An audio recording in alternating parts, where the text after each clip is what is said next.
Hello, hello, hey yo.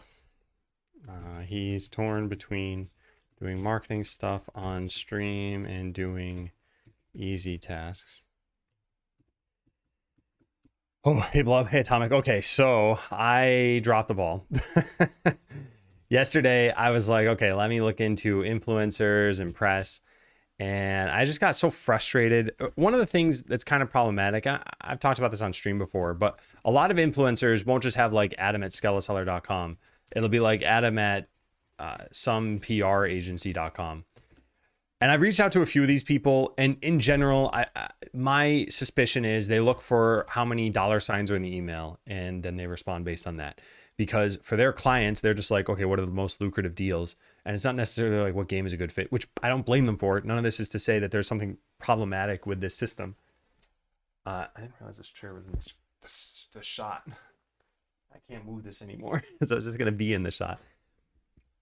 Anyway, I don't like reaching out to those influencers as a result. It's like, let's say you had I don't know, like a 20% success rate, and you reach out to one of those people, and all of a sudden it goes down to like 0.01%.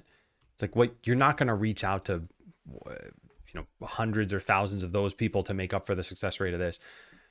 So I started looking at some influencers yesterday, and they all had PR agencies. And then I looked into press, and with press, it's kind of tough to tell what is a good outlet. So this is not to say that what I'm about to show you is a bad outlet or something, but there's something called like Indie Game Reviewer. So I went to this site. I don't know anything about this site. Again, I'm not trying to slam this site or anything. They've been a publication for a very long time. So I went and looked at like their top posts for right now. They're top by just chronological order. And I clicked some of these things. And I scroll down to the bottom and I'm like, okay, what kind of comments is this getting? And this has none. And this has none. And this has none. And this has none. And I'm like, okay, well, maybe let's check the top posts, right? So it's like, okay, this was posted in 2025. I don't think comments are on this article. Like there's no widget for comments. So then I'm like, all right, well, maybe this is just a bad way of looking to see if this is popular. So then I searched on Reddit for this game site, and the only things that really came up, I'll just show you because it's not like this is private. The only things that really came up were like this sort of thing. Like I got staff's pick for top 10 indie games. It got 5 upvotes and no comments. So I just don't know what's even worth my time to reach out to. Like, it's not like it's that bad to just send them an email anyway. But then, okay, they write an article. Do I know that it had any impact? Hey, Schwartz. Hey, Leap Your Girl. Hey, Goose. Safe to Lem. Yeah, everything will be okay. Well, okay, yeah. So I think everything will be fine. But I think what this all comes down to is my overall point was I don't know what to do at this point. So I think we have a marketing problem. So I think any dev that I do is probably a waste of time. But then how do we solve this problem on stream? And I think it's like find press contacts that are public. I feel more comfortable doing this, knowing that we're going to find some like, person at kotaku.com or something, as opposed to person at gmail.com, where it's like, oh, I'm revealing a bunch of personal information online. It's like, well, this is the press. Like you're supposed to contact the press about things. And I thought the other thing I could do is only go for publications I've actually heard of, like Kotaku or PC Gamer or some other sites. So yeah, I'm kind of torn on this. I did get some responses from some influencers. Every once in a while, someone will respond and be like, hey, this game looks great. I charge a fee to make a YouTube video. And I'm not in a position right now where I can like accept that fee. I didn't share this with the people who say this stuff, but the budget's been $500 for the whole game. And some people are asking for like either a good portion of that or more than that. And again, not knocking them for that. They're running a business too. I totally get that. But it's weird because once you put a price on something, you have to start analyzing whether that price is worth it. And like, let's say the videos get like 500 views on average. It's like, I don't know. If they charge, let's say $50, it's like, okay, I need to get probably like 7 sales for me to make no money. Am I going to get 7 sales out of 500 people? I don't know. Might have some. Hey, I've talked to Kid about this stuff before, and his general advice, and I started ramping up this advice as a result of what he said. He was really pushing TikTok. So I am going to post more. I'll write this down too. Afternoon post another short and TikTok. In fact, maybe we should do that soon because on the East Coast, it's going to be lunchtime pretty soon. Yeah, you know what? Let me just go make one of these live. Well, I'll do it. I'll do it in a bit. Make a YouTube short live and push it on stream. The short I did yesterday is not doing well. There's this effect where it just like flatlines. What did I go to? I meant to go to this. And if we click this and go to analytics, this, like, it's rising, it's rising, it's rising. And then YouTube is like, nope, I'm not going to provide this to anyone else. And then it usually picks up again. So YouTube works this way, and I'm not totally sure why. I think it might be a time zone thing. I think it might be like influence annealing, where they ramp this up, but they try to make sure it's got the right metrics in the back end, and they don't have real-time metrics yet for this somehow. It doesn't sound super realistic to me, but yeah, so this will probably rise a little bit again, and then it'll probably level off at something. And I don't think this is going to be like great. The watch time is amazing. The average view duration is 19 seconds. The video itself is, I'm pretty sure, 19 seconds. Where's the timer? Okay, no, it's 26. I made a different one that was 19 seconds. So people watch like 2/3 of this. Yeah, I think it's decent. I don't know if I said this, but hey, Cruddlefish, have you gone to Reddit and made a post about this in a subreddit? There's usually a day a week you can promote yourself or something similar. Not quite yet, no. I've never really had a lot of success with that in the past, and I do have plans to still do it. So yeah, I'll have to see. Wear your hoodie makes you look happier. Well, I think I'm just a bit dejected now. I think the hoodie would burn me to a crisp at this point. Hey, Chef Alton. Yeah, I need to remember the grit. So yeah, can we find, like, what are the biggest indie game publications? Let's see if we can find some people to email. Most detailed database of indie game publishers. I want publishers. I want like press. Huh, it's kind of weird that maybe we shouldn't be looking at indie games, just games. Video game journalizer.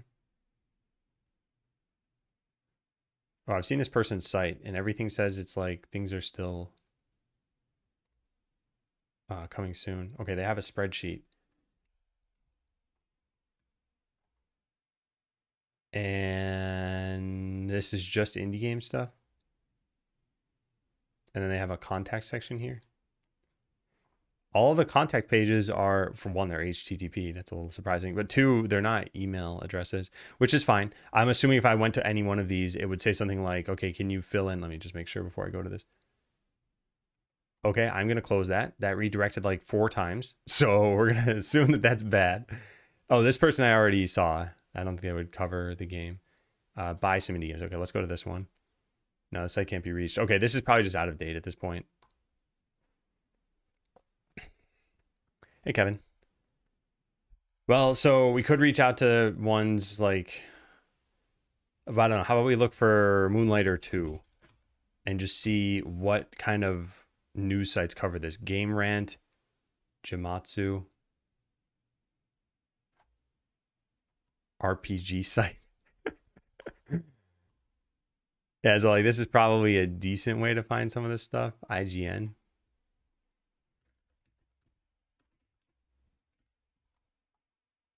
What else?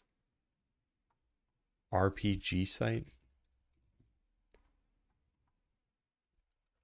Game Rant. There's Nintendo Life. I can't go for that one. What happens if I search for this over here?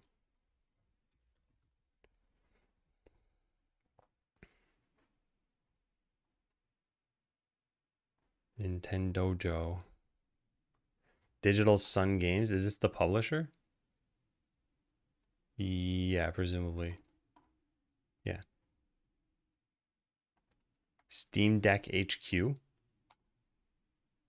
Gateway Timeout. Okay, well, that's a shame. PC Gamer.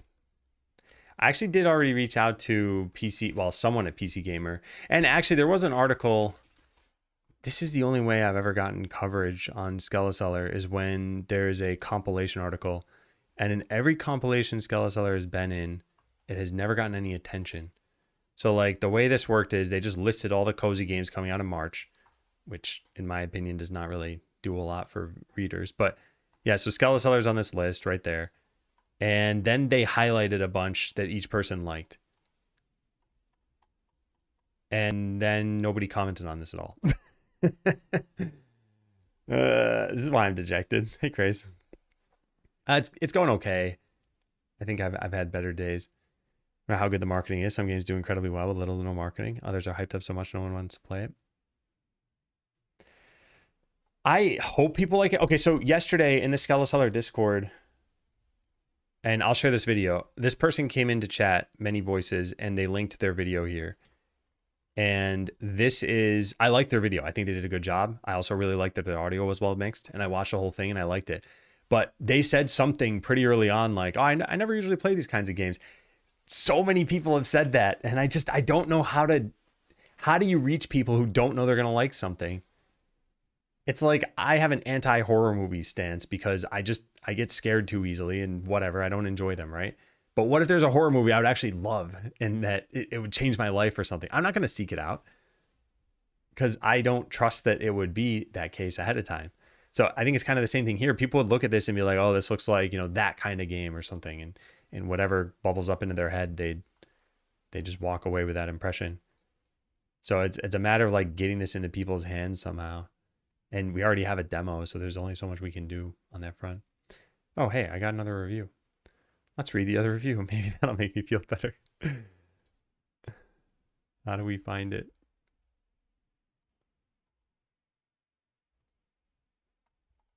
I can't read this at all. Clear that every detail is crafted with care. Aww. Aww. All right, that's pretty nice. That's pretty heartwarming. By the way, this is exactly the kind of thing I was trying to work toward. So I'm glad that came out in even the demo. And this person played for almost an hour. So now I just got to respond to all the comments on here and say, yes, please go tell 10 friends about the game. This is at least a good thing. Like, it's nice that the reviews have been positive. I don't think this will happen when the game launches because of the price. I think there will be people who'll be like, look, this is a fun game, but I want more for the amount of money I paid. Or like for there to be plans to be something more, in which case my transparency is probably going to be hurting me. So do I do this on stream? Do we do something else?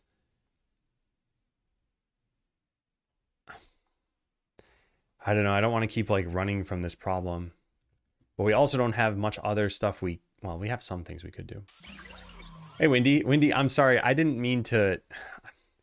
I just responded to Katie as a joke in your stream, and I feel bad because I don't want to attract attention and be like, all right, I'm leaving. And yeah, I know what your reaction is going to be, but still, I want to apologize. Well, welcome in everybody. And hey, it's okay. We were talking bad about you. Hey, Holty. And what channel you're shouting out doesn't exist. Windy Beard Games. Yeah, I am going through my depressive rant right now of outreach and marketing. And the short story is I hate marketing. And the longer story is that I think it's the most important thing to do right now, and I'm not exactly sure how to proceed. Hey, TJ. Yeah, welcome in everyone. For those who haven't seen the stream before, I'm working on a game called Skelecellar, and it's launching very soon. So I am pretty much in marketing mode and not really development mode anymore, although I'm hesitant on what I want to do today. I've yet to even start. I hate it so much. Yeah, marketing is one of those things too where it's not like, okay, I sent 10 emails, so I got 10 positive results. It's like I sent 10 emails, now I wait.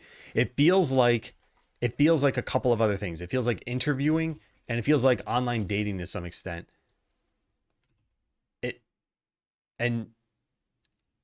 Yeah, I don't know. I don't like any of those things. Marketing. Yeah, hey, Glasscup.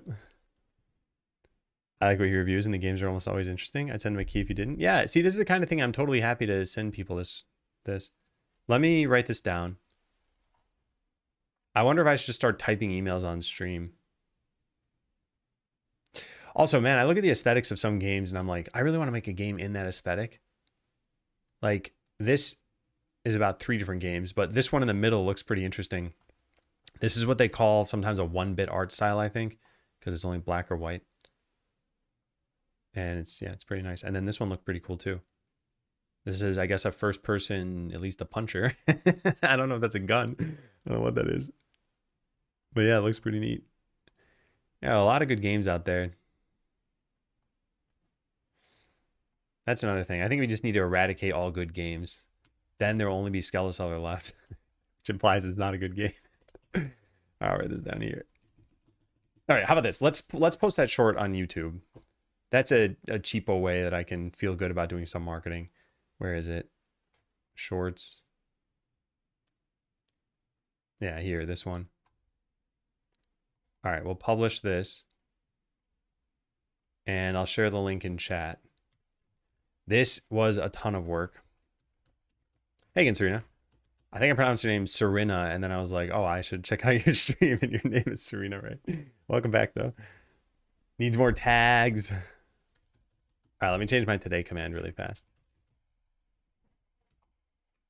All right. It's still Adam doesn't know what he's doing. Also, he just published a short that you should check out and share with all your friends and never stop sharing until the end of time. All right. Hey, Gooey. Time runs so fast. How are you feeling about the launch in general? So the game is in great shape, I think. Marketing is not in great shape. And I reached out to a bunch of people, and I'm like slowly getting a trickle of emails back. We have a couple of things happening today, by the way, which aren't going to help. Marathon and Slay the Spire 2 are coming out. And yeah, that's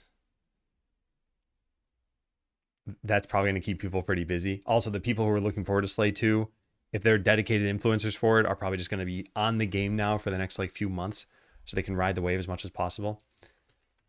Granted, I don't think there was a lot of overlap between Skeleseller and Slay players, so I don't necessarily think that's hurting me.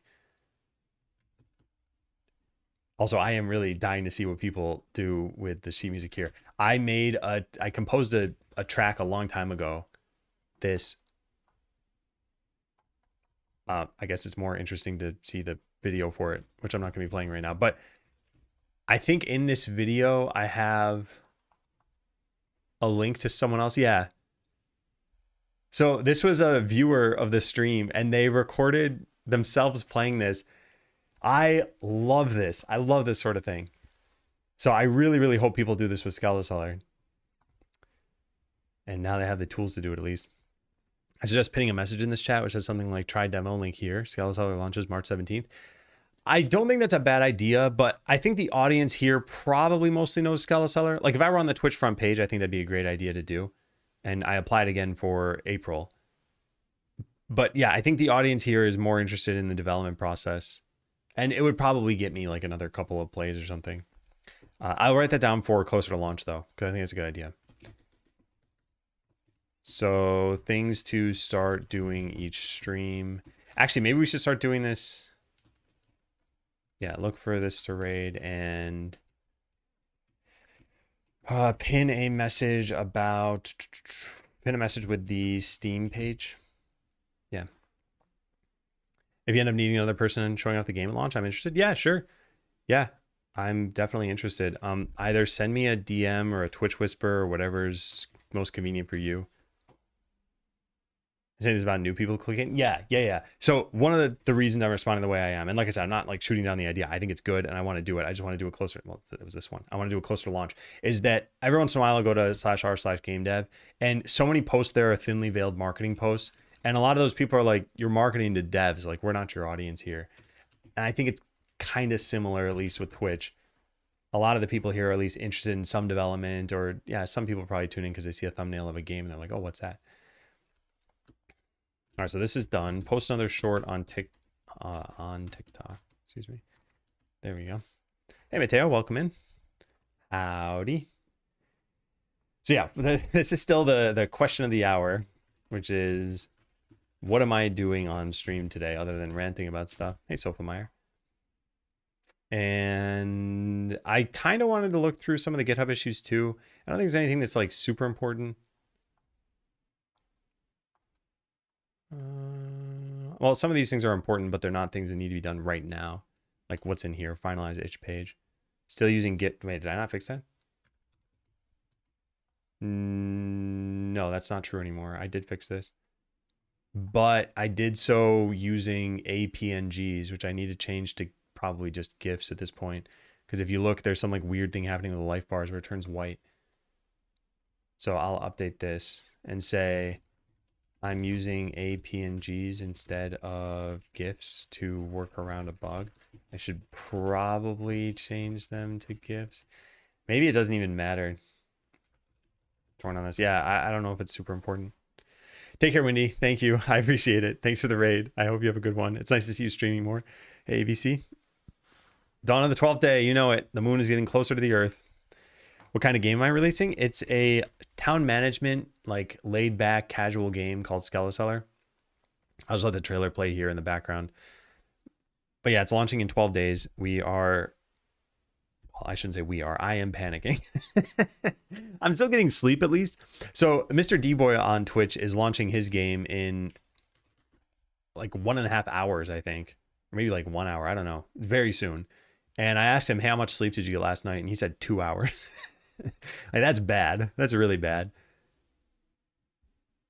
I'm not at that point yet. I'm actually still sleeping pretty well. But yeah, I don't know about launch day or something. 12 days. Hey, Matt. Avoided the Slay the Spire 2 release window. I don't know how much that would have impacted me. People tried doing this around Silksong as well. They were like, uh-oh, Silksong is launching, so we shouldn't launch our game. And at least one other game that wasn't anything like Silksong just launched anyway. And they apparently got a lot more people because imagine you're on Steam just to get Silksong and you're like, what's this game? Arc Raiders. And you go look into it and you're like, you know what? I'm here to play Silksong, but let's wishlist this. Like, they might have just gotten a sale all because you were there to get Silksong. So I don't think it necessarily hurts you unless you're a Metroidvania, then probably it sucks. Probably if you're direct competition for a major game, like if you're launching a card game today and you're not Slay the Spire 2, it's probably not a good time to be a card game. Now I say sleep is important. Yeah, I totally agree. And pretty much for everything you do. APKRW. 2 hours is rookie numbers. Yeah. Did a really good releasing their demo during Steam Winterfest because that's when everyone's on holidays. Yeah, I think this is one of the other things too. I've said this about a lot of different realms of game dev, but imagine if you launched like 12 games per year. That is enough games per year where you can try different things. You could be like, what's it like launching on a Tuesday? What's it like launching at 9 p.m.?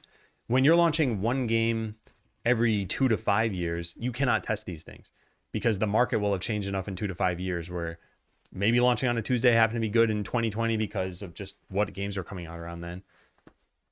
So it's really hard to test a bunch of different variables. Now, publishers can potentially do this, but yeah, as an indie dev, you just don't have the fodder of games and content. Man, screw Skeletor, I want this. Yeah, that's another thing that could happen. I'll just funnel everything into there. The other thing I kind of want to check here is where do we stand now on the popular upcoming list? As long as you never get bumped off of this, I'm fine because we will eventually make it to the top. And hopefully once you're on this, you can never be removed from it. But who knows? Okay, so Marathon's up there. Where's Skeleseller? All right, so now we look for this and do that. Number 100. Well, we're finally in the top 100 upcoming games. Popular upcoming. I don't think that's enough to actually get traffic, as evidenced by the wish list and sales and activations report. Today we have had one person claim the demo. This is what's showing that my marketing is not working. Granted, a lot of what I'm trying to do is launch marketing, where I'm reaching out to people about like, hey, will you stream the game as of March 12th? Which, I mean, hasn't happened yet, so it's not possible for them to have covered it. Just starting to get into game dev to learn C better. Yeah, I think it's a lot of fun to get into game dev. And I think you can use it to learn practically any language, practically any like individual technology, game design if you want to, even testing or something. So yeah, I hope you stick with it. Hope you like it. Join your Discord, send you a DM, no rush or anything. Oh yeah, take care. Yeah, and thank you. Well, I mean, I take care. I know you're lurking, I guess, and not necessarily leaving. Every once in a while, I'll be like, hey, I'm lurking in your stream to somebody, and they'll be like, bye, see you later. I'm like, I'm still here. Yeah, so going back to this, the question of the hour, what am I doing? And currently it's talking about what I'm doing. But I think what it should be is either like some dev stuff. And even with that, we could say some bugs or delightful things. Or probably marketing or outreach. And I think the question there is it okay to email people while streaming? Not as in do I have permission, but how do I feel about this? I feel uneasy. I don't think it's good stream content, and I also don't think it's like sort of privacy respecting. Tried Raylib for a bit and might switch to something different because I want more control. You don't feel like you have control with Raylib? I haven't used it, but I looked it up quickly, and it looks like you should just be able to do whatever you want to do with this. I don't think it's as opinionated as a full game engine. Oh, wait, I didn't even know they did audio stuff in here. Huh. Yeah, anyway, neat. So I got to say, what I'm steering toward is just working on stuff I want to do. Maybe that's the play. maybe that's what I'm going to do anyway. All right, you know what? Let's go do this thing that I mentioned yesterday. Where is it?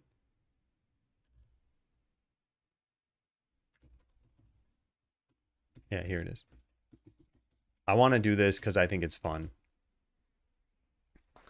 Just start with it though, so I might have to look into it some more. Yeah, I think if you're in this position, I would say try out as many things as you can before sticking to something. Like, don't go from I'm interested in game dev to I've committed to this engine, this technology, and I'm going to make a game over the course of 2 years. It's like you have the freedom and flexibility right now to go try a bunch of different things. So like try Unity, try Unreal, try Godot, try Raylib, try any low-level stuff that you want to do. And if any of those resonate with you, then yeah, you can continue putting time into those. Comes off as too greedy or shameless, and I wish the lines were not so biased. Comes off too greedy or shameless. I think the part of that resonates with me is I think there are cash grab games out there, and they're kind of apparent, but like people still buy them, or they wouldn't be cash grabs. They'd just be grabs. Might try OpenGL, did it a long time ago. I don't think I'd want to do the lower level stuff like manage rendering myself, unless I were making an engine, which I have no interest in doing. But I think if you're doing something kind of smallish, it's probably fine, or if you are fine making an engine. But yeah, like I said, just explore. Try to help locals as a teenager, lower cost the avocados by growing them myself, going door to door. Huge flop and only got screamed at for being a solicitor. Oh man. Yeah. Yeah, people don't know. I mean, this is what they call the fundamental attribution error, which is you judge yourself by your intent because you know your intent, but you judge others by their actions. And yeah, if you see someone at your door, you're not like, oh, they're trying to help the community or trying to make sustainable farming or anything like that. It's just, well, they're here to sell me something. Let me go find these graphics. Where is it? Here, and okay. I'm gonna open this up. All right, so they're in here. I don't even think I put these in the game because we didn't need elves. But now I think it's time. Characters. Yeah, we have 17 to 24. We do not have 25 to 32. So I'll just yoink this over there. Done. And now we want to try using them in the game. So here's what we're going to do. We're going to make a feature flag for now and just make a public static bool is December 25th equals true. And then if it's December 25th, the custom response system is going to change so that when we set up the sprites, where do we, oh, that's not right. How did I even mess that up? Yeah, there should be a sprite thing in here, right? Yeah, get sprite ID. Possible used sprite IDs when no others are available. Oh man, okay, how does this work? We use this in 2 different places. Rare sprites. Okay, so we're gonna put a feature flag here. Feature flag is December 25th. We're gonna do a certain thing. I don't know what this is gonna look like just yet. But we have rare sprite IDs. What does that look like? It's literally just me.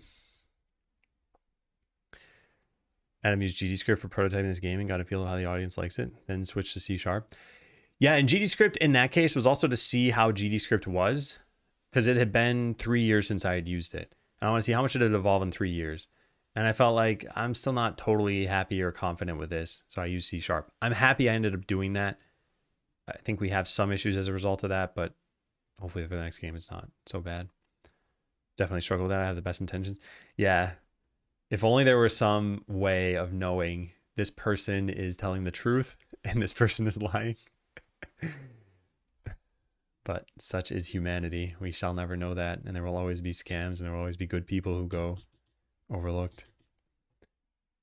All right, and then use sprite IDs. I don't think we care about use sprite IDs in the case of customers. In fact, actually, you know what? I kind of wonder, should we just turn off this thing that says no available sprite IDs? I should probably make like a push once error logger thing.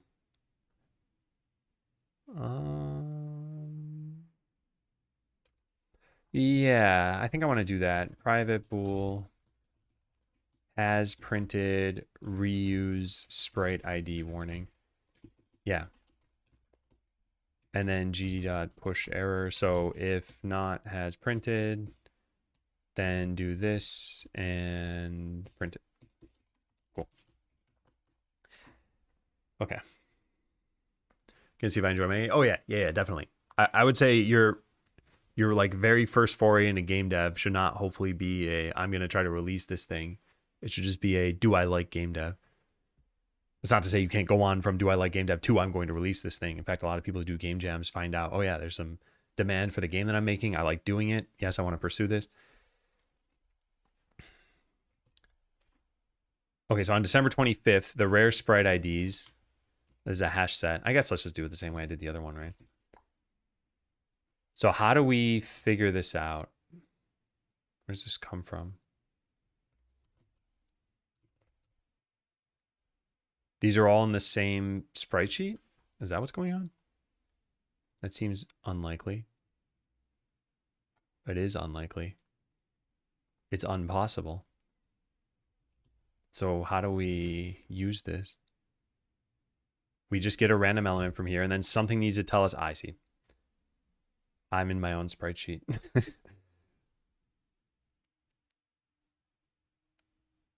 Okay, this is not maybe the smartest way to do things. Also, even allocating this every time is not the smartest way to do things.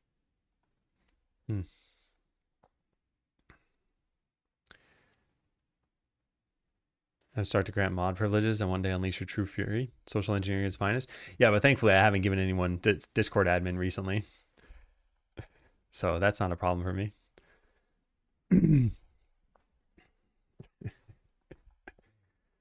Athletics is going to crush the empire from within.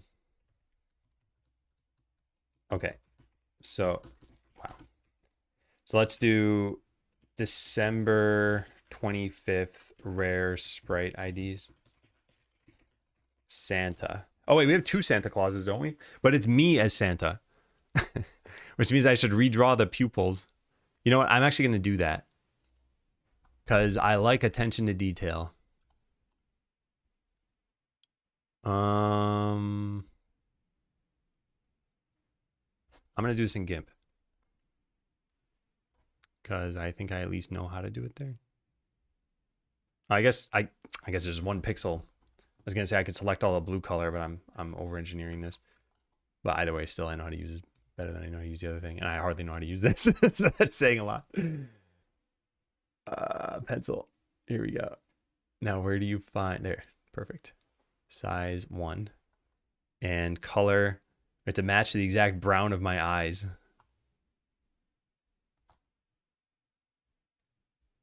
Where's the main like color thing? Oh, there. All right, let's put that like there. I think they're kind of dark brown there. Perfect. All right. Does that look good? Yeah, that looks pretty good. All right, cool. This is artwork I can do. I can change 1 pixel in a sprite. I'm very confident about that. All right, that's pretty good. We're not going to use this one. Like I said, it's me as Santa Claus. I tip when I buy stuff. Now we export that. Yeah, these came in the Sprite pack, and they're all kind of Christmas themed, and I just didn't want to use them. But what we're working on right now is on December 25th, if you load Skeleseller, it will change all the customers into elves and my Sprite into Santa Claus. And the kind of sad reality of this is I'm launching the game on March 17th. So we're 9 months from Christmas. So I'm working on a feature right now that will not happen. No one will see it for 9 months.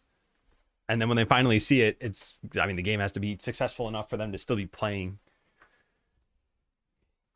XZ exploit recently. Some of that video was overblown. One thing was clear. Social engineering can be very scary. Oh yeah, definitely. And the average person is not staying up to date on scams or anything. So I'm probably more up to date than most, and that's not like I'm an expert, but I had this happen for the first time in the last year. It happened a couple times actually, where someone's account was hijacked and they messaged me. So it's like, imagine if I message you and I'm like, hey, go download my game. You might be like, oh yeah, he's working on a game. So it's pretty reasonable for me to go trust this download because that's Adam's account. And like, that it's my account. It's just not me. And even that kind of lowered my guard a bit, but that person hadn't contacted me in like 4 years. So that raised it again. But if they had contacted me like a week before, I probably would have been like, okay, sure. Yeah, I don't need to authenticate you. We were just talking a week ago.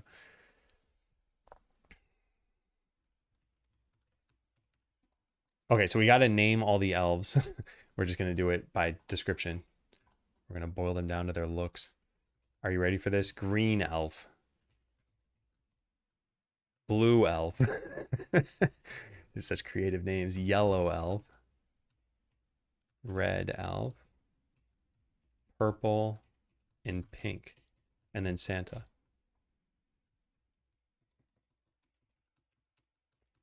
Okay. And where are the elf ones?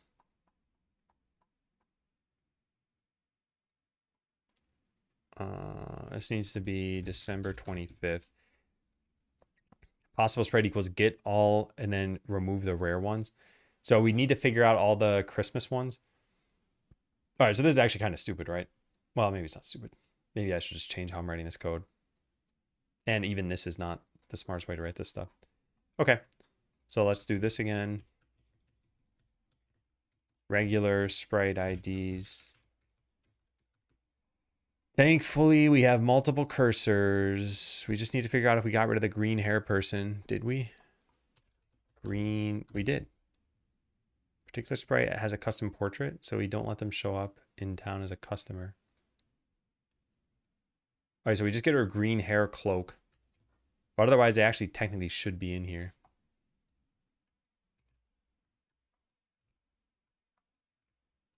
Make sure I'm selecting all the way up to there. Cool. All right, so this is customer sprite ID dot. Let's put commas there. Let's find it in that and do that. And then plug this in over here. So regular sprite IDs, all of this. And then regular sprite IDs on December 25th is going to be all of the elves. Which is what, 6 of them? Yeah. Customer sprite ID dot. Okay, cool. Hey, Karada, thank you. Call me every time some guy calls them saying their Amazon account got hacked. Oh man, there's a good time to push Kitboga's software, Serif Secure. Actually, this truly is a good time. The whole idea is that you install this on your loved one's PCs or phones, I think maybe. I don't know about the phone part. And then if there is a potential scam, it alerts you. Their daughter. Hey, Board IT guy. Work at a financial institution and social engineering is something I deal with for customers and employees on a daily basis. Crazy how much this exploded. Oh yeah. Well, the amount of money that's in it is in the billions now. If it were in the hundreds of thousands or something, then yeah, you probably wouldn't see it because it wouldn't be as lucrative.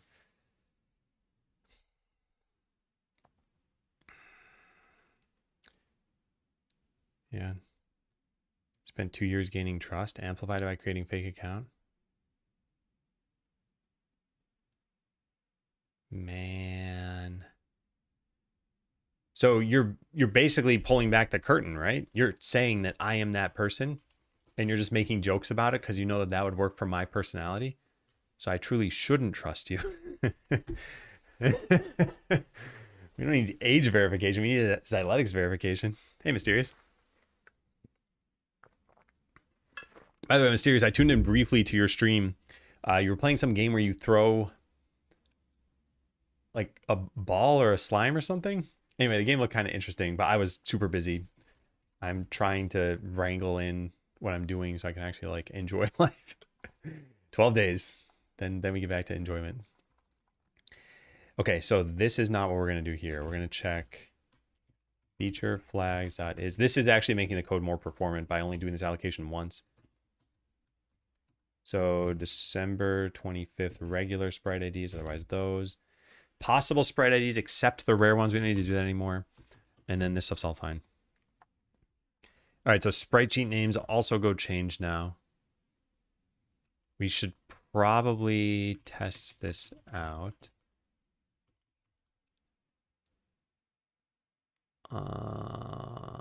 Texture path, sprite sheet names, sprite sheet index. All right, if we rearrange these, we can actually get this to work. Then how do we... I see. Adam was specifically at number 25. So we need to make Adam number 33. And then lower all of these. But wait, no, I'm missing one. No, I'm not missing one. I just don't use the girl Santa. But Santa should actually be first here. So this is 25, and then these are all +2. Yeah, that's it. It's actually Adam as Santa. Game was so fun. Whisk.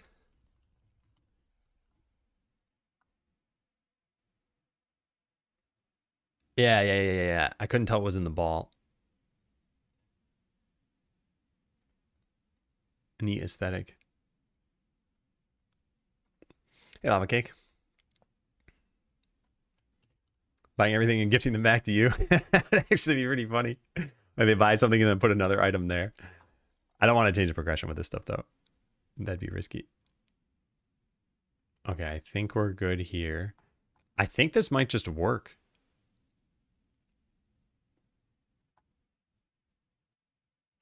Oh, yeah, I didn't change this. Yeah, let's try this out. Playing catch with cats. Every once in a while, my wife will show me a TikTok video of someone like hurling their cat onto the bed, and the cat's having fun and like runs back into their arms and then like throw the cat back on the bed again.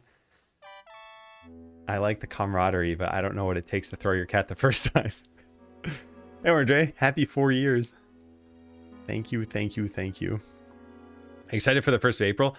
This year, not as much because I have a lot of work to do for that. Last year, I spent way too long on my April Fool's thing. And this year, I don't want to spend as long, but it's still going to be like 4 hours probably. All right, so what are our customers? Do we see elves? Yes. Okay, let's add a bunch. We should just see every color elf here. All right. And they walk around just fine. Wait, what are they doing there? What's your problem? You're not an elf. What are they doing there? Yeah, this we can ignore. This is the whole, like, you already used all the customer IDs. But then one of these is real. No, this is the goblin thing. I don't care about that. And this is Snake Buddy. I don't care about that. This is using all the sprite IDs. Why is this printing multiple times? Did I set it to false?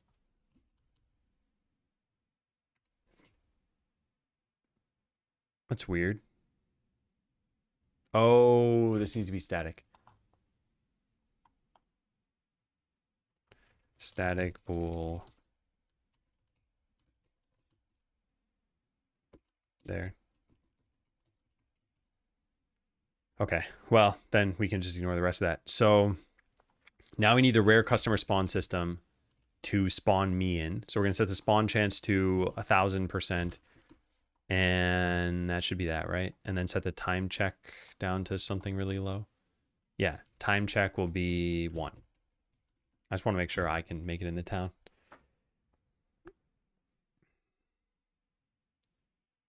It's your birthday, Cruddlefish? On April 1st, I mean.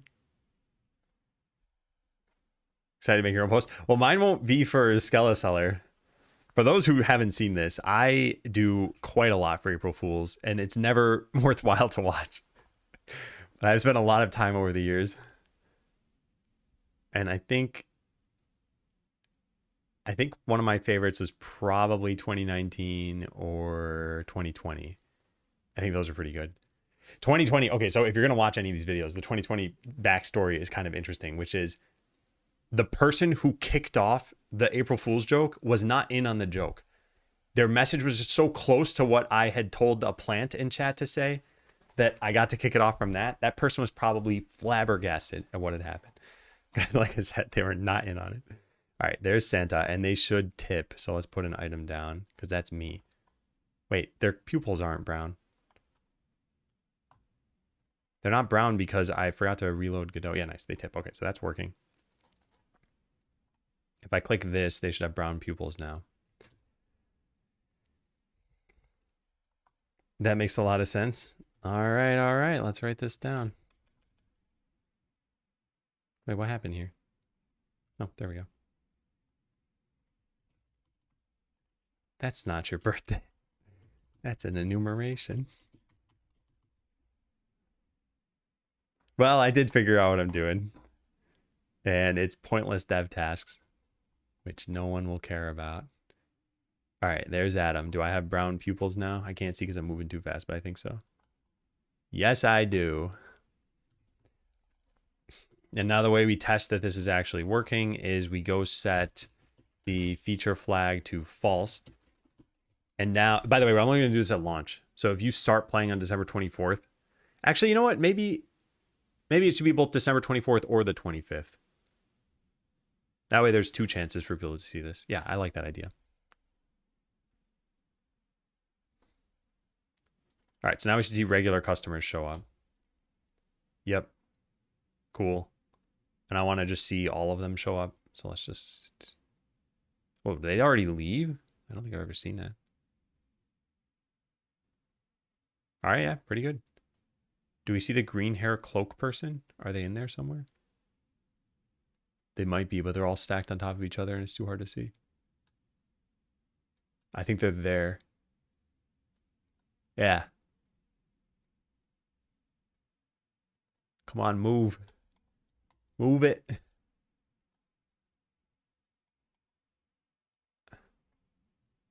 I lost them. There they are. Yeah, nice. Okay, good. Yeah, so this NPC is special, and then we have a portrait for them, and we might pull them out of the pool at some point. Why not have her like a week or something?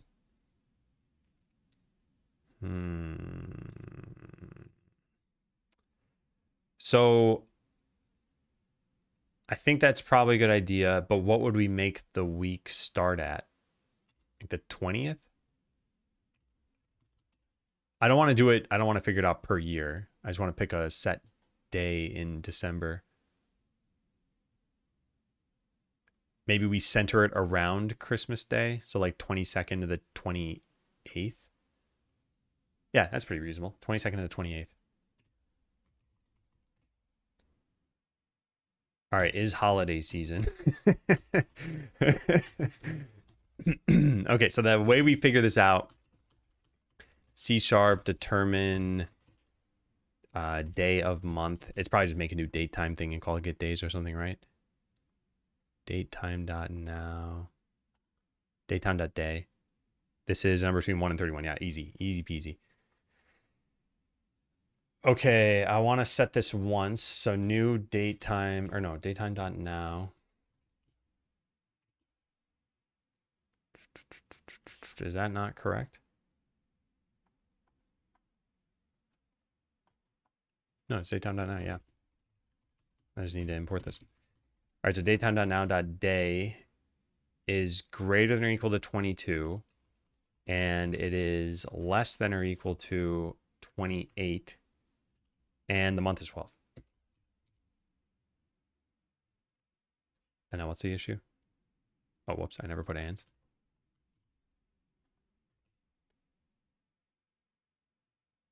Okay, and then this doesn't need to be here. This can be in customer as a static, private static bool is holiday season. Why does it say it's unused? Oh, because I was pulling it from feature flags.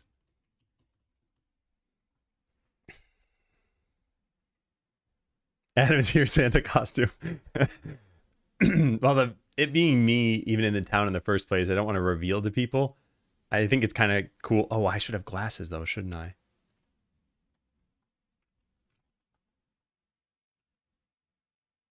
I can't draw that.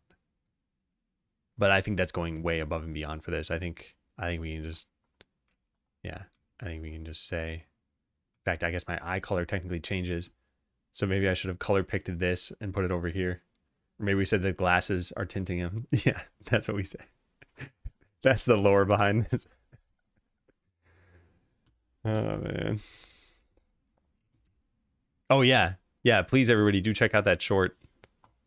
A ton of work went into the underlying feature. I didn't put a ton of work into the short. It was like 45 minutes or 60 minutes. All right, I think the feature is pretty much done over here. It looks like everything's working. Now this should be in a different place. Static read-only bool. Is datetime.now... Does this construct something? Yeah, it does. So technically we're making 3 allocations here for no reason. So the way I would get around this is with a static constructor. Yeah. Couch, thanks for the resub. Happy 5 months. All right, where do we put our static constructor? You think I ever know this stuff? Static customer. So date time now equals datetime.now. Perfect. Initialize all static fields when those fields are declared and remove the explicit static constructor. I don't want to do that. This is to, yeah, suppress this. Constructor should not follow property. That I'll fix.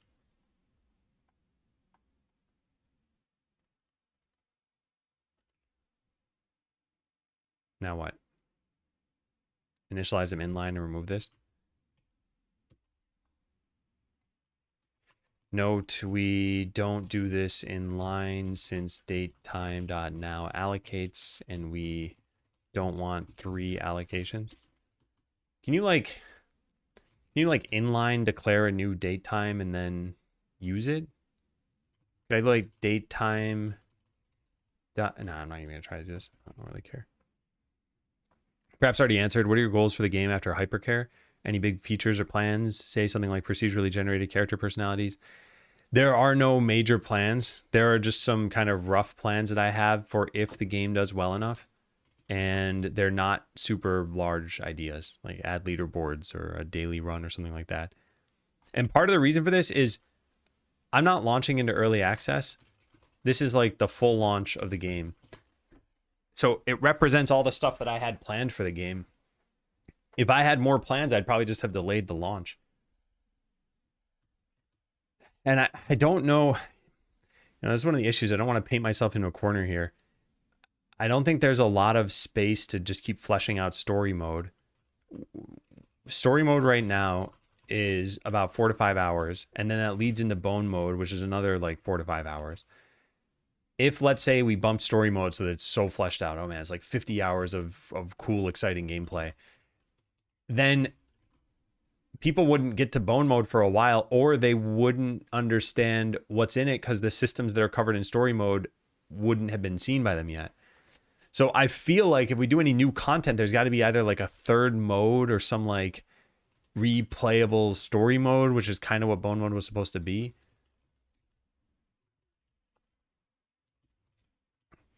So I don't know.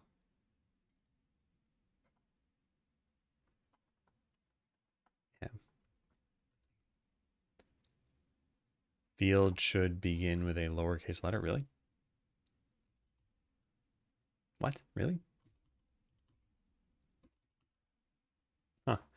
Elements should be separated by a blank line. All right, I think we fixed everything here.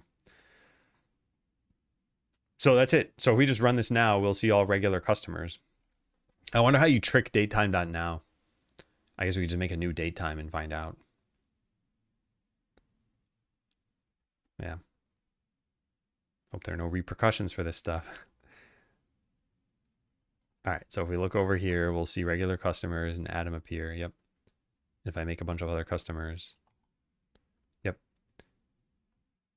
So we're looking good. They can move up and down, hopefully. There's down, there's up. There's probably left has happened. Yep. Yeah, cool. And then let's make a new datetime. Datetime testeroni equals, well, let's just say it's now still, so I don't need to rename the next thing. Equals new datetime. Now, how do you do this? Int calendar. What is a calendar? Calendar that's used to interpret. Oh, I see, like Gregorian or something. They don't have any static calendars for you to use. Maybe there's a constructor that doesn't have a calendar. Yeah, there is. Year, month, day. Okay, year, month, day, year, month, day. Year, month, day. So year, month, day, let's say, is the 24th. Okay, so if we were playing on Christmas Eve, this is what the game looked like. Oh, that was your first time seeing the Adam customer? Yeah, Quickie Joe drew me and just said, hey, if you want to use this, go for it. And I was like, I'm going to use this. There is no drawing me and not having me in the game. All right, there we go. Yeah. I love it. The only thing I don't love is that the hat doesn't have an outline around the side of it. The little pom-pom thing. But that's probably fine. Oh, it's a different hat? The other spray? Wow. Hey, Rami. Hey, Soul Trail. Sudden support, lurking for a while. Is getting along pretty well. Thanks. Yeah. Yeah, this is feeling good. Okay. Well, I always wanted to make this feature, and now I did.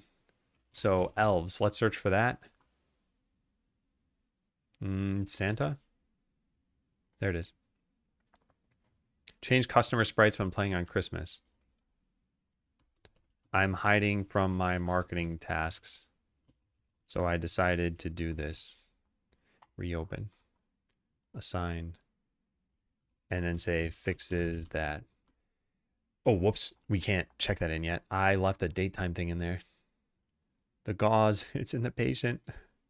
I also left this in, which we definitely can't do. So none of this should have been checked in.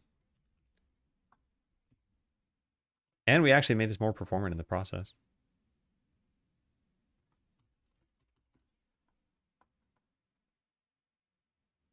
This is technically separate.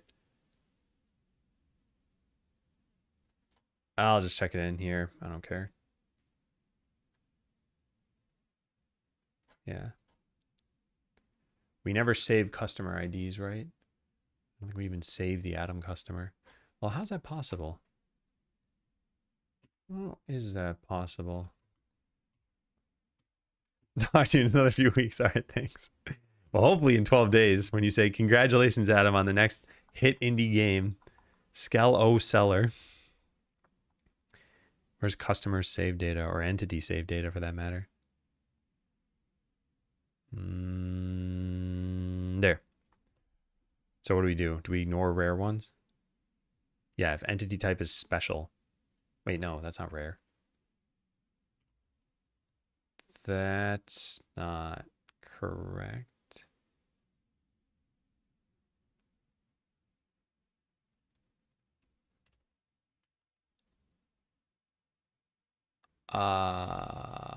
What?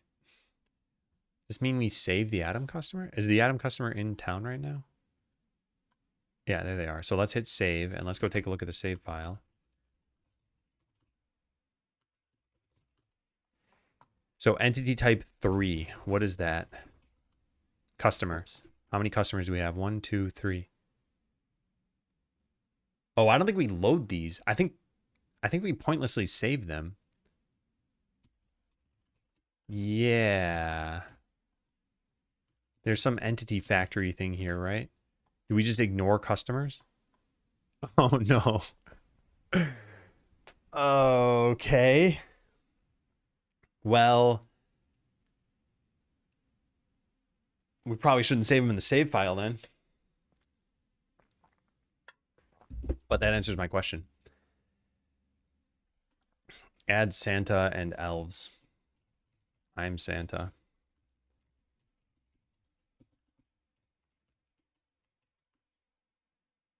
All right, let's look through this.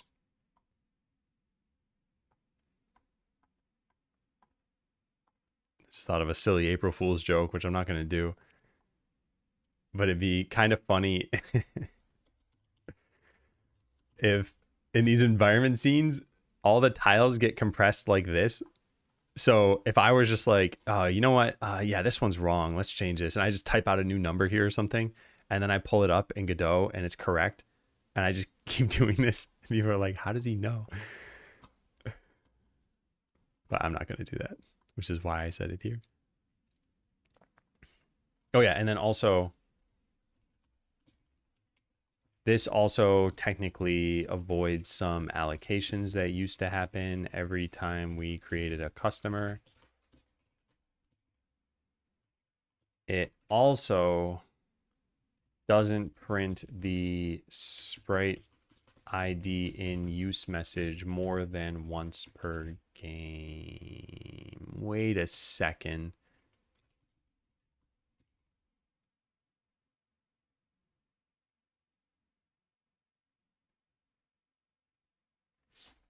Hold on. There's a potential problem. So if I clear the console and I click this, we get an error about no available sprite IDs. Then I clear the console again and load the game and click that same thing. It doesn't print again. Interesting. Okay, I was not really thinking about that too much. Although this is technically fine. Yeah, more than once per game session. Not, yeah. It's static, so it persists across like towns / runs.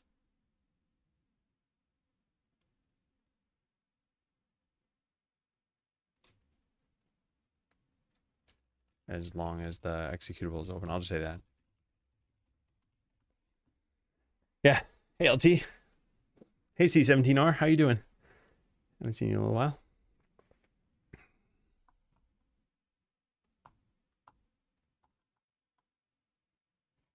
Okay.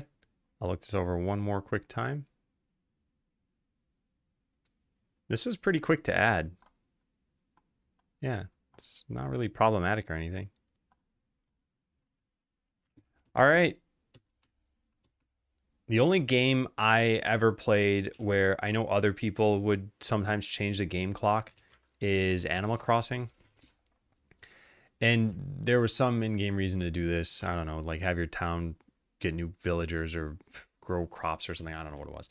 But I don't think people are going to do that for this. And I also don't know if people would want to do it on their system, their computer. Like doing it on a Nintendo Switch or a GameCube or something is different. All right, so we've done that. I wonder if we should just take a look at adding this bird thing in. Yeah, I wonder if I should make another short. I guess I'll write it down. Yeah, do a short on the elves and Santa. If it gives an advantage. Yeah, this one doesn't give an advantage.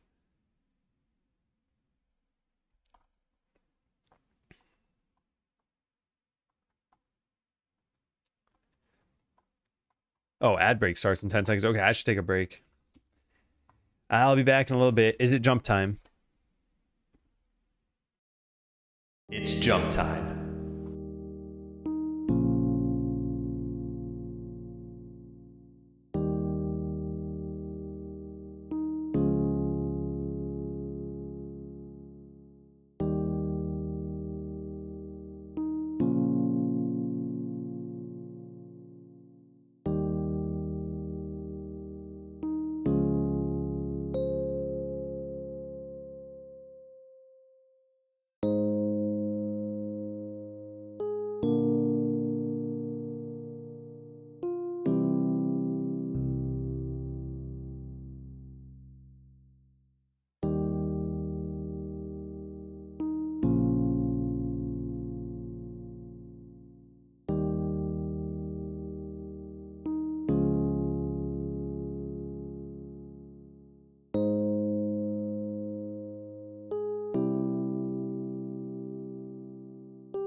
Hello again, everyone. Welcome in, Throne. Okay, close the game. What's the world record? um, I don't know. It's like 4,000 height.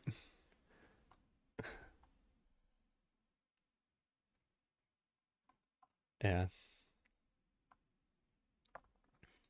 So I kind of want to add this bird in, but this is a lot of work for a very small feature. So the idea, for those who never heard me talk about this, let me close out of all this stuff. Don't save. Okay. The idea is we have in our unused folder over here a little bird character, and I wanted them to just kind of wander around a little area in town. So for example, maybe they start over here and they just wander in like this little circle, and that's it. They just do that forever if you never click them. But if you do click them, they'll wander a little bit farther down. So maybe they're in like this circle, and you click them again, they wander a little bit farther down, and you keep doing this until they make it to the chef slime, where they get cooked by the chef slime and give you some wisdom sludge. So it'd be like this. You'd see like plus 50 sludge appear, and that's it. That would be the feature. So it's adding in a custom character with custom like navigation, all for the sake of a very tiny joke.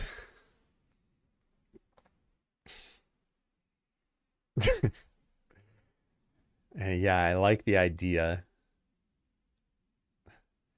And we already have the graphics. I like the little bird character. I think it's a cute little character. So if we were to do this, see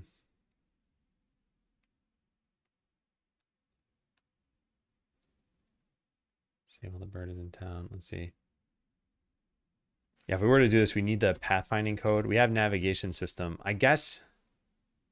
No, it'd look weird if they were walking. Okay, they can't use pathfind from this. We need to write some like custom navigation agent stuff.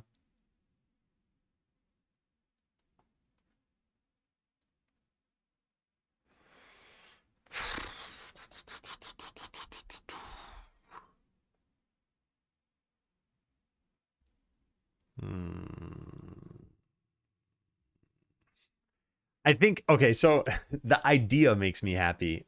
If it were just in the game, if I could wave a magic wand and it would be there at no cost, yeah, I would do it. But I think this would take like at least 2 hours to do.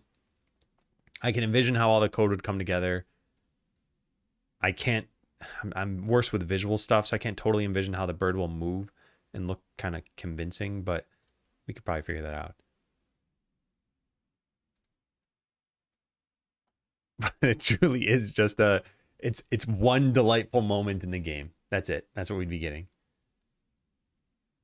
Like a player's playing, they see a bird there, they click the bird, it caws at them, they move down to here. They're like, I'll click it again, fine. It caws at them, they move further and further. And I think it'd just be one of those moments of like, oh no, what have I done? And I just love that idea so much, but yeah, I don't know about the work. Yeah, bird flying sprites, no. Quickie Joe drew just these 4 frames, which I mean, I could ask him to draw them, but I don't think I want to add flying birds. I think I just want to have this one wander around town. Maybe it's a chance to like Cursor or Claude do the lifting. I think I'd want to code it myself. Yeah. What makes games great are such little details, I think, genuinely. Yeah, I think this is, I'm trying to think of what other game does this, but a game that spends a lot of effort on a throwaway joke, I think can make the joke even funnier. Because you're like, oh, they didn't just add that in 10 minutes. Like that took them time. And I had to discover this for myself. Hey, Athena, I'm doing well. How are you doing?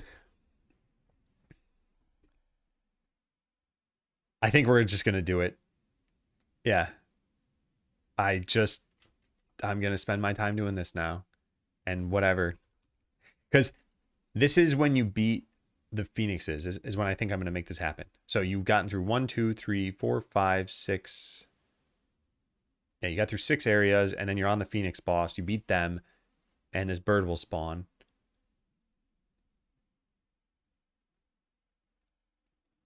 And I was thinking they just appear. Like they just fade in. I don't know why. Doesn't make any sense.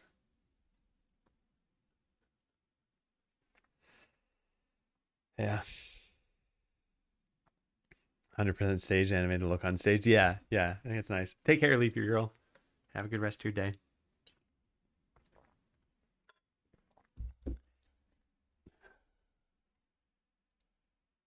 All right, so bird creature. Let's think of the bird state machine for a second.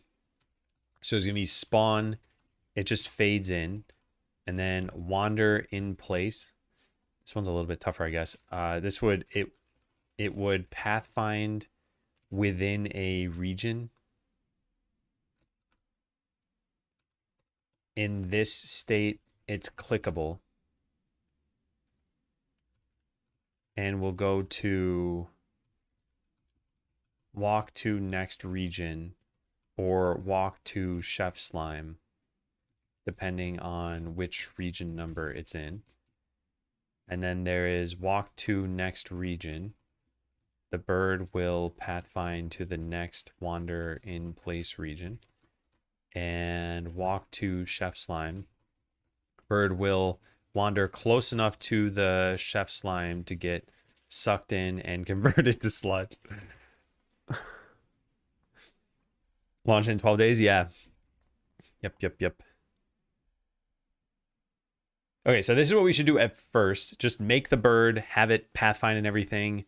Oh, it should probably caw at you. I've got that stuff written down, right? Yeah.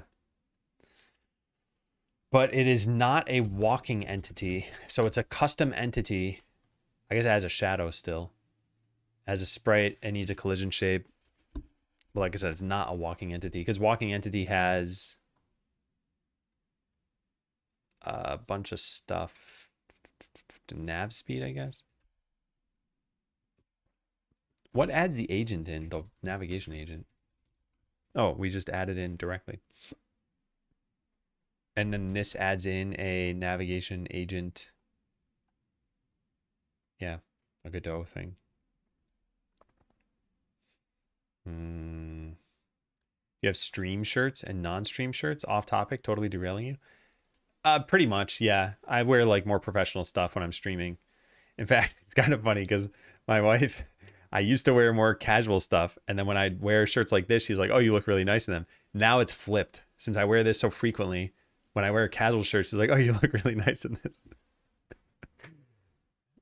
So it's funny. Whatever's the norm. we stop caring about. I would want this same stuff to be here. I guess we could just make code for that. All right, let's get started with this. Well, part of the other reason why I don't wear this on like normal time, quote unquote, is because I don't like ironing my shirts and it takes a lot of time. So the more I wear them, the more wrinkly they'll get. So I'll save this. I guess technically we put it in NPCs, right? It's an NPC. Bird. We should probably give this a more specific name, maybe like, is there a succinct word or description that could mean someone with a bad fate? Ill-fated bird.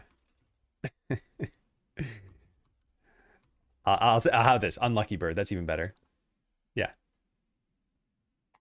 I like it. Hey, Pressel. Unlucky bird.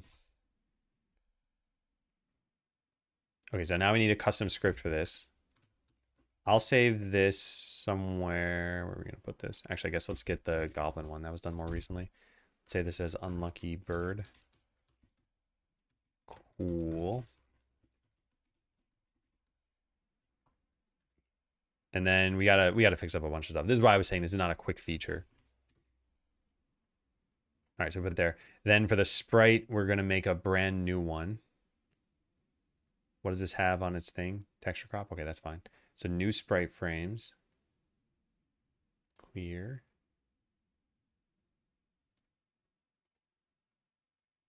And then add in the bird, which we now need to move to a different folder because it's no longer unused.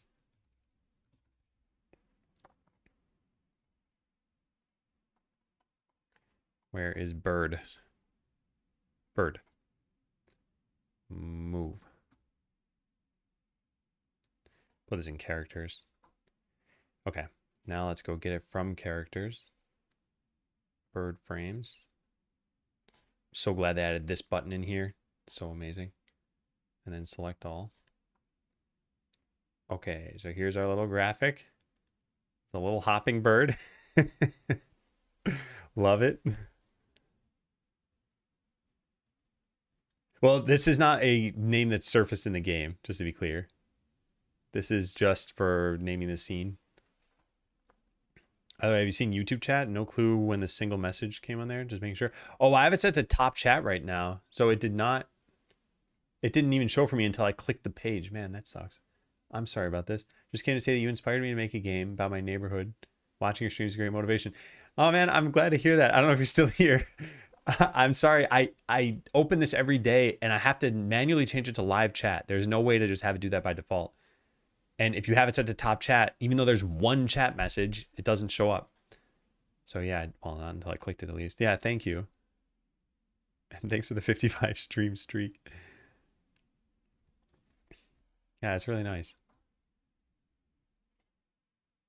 Okay, so here's our unlucky bird. Now we need a state machine for them.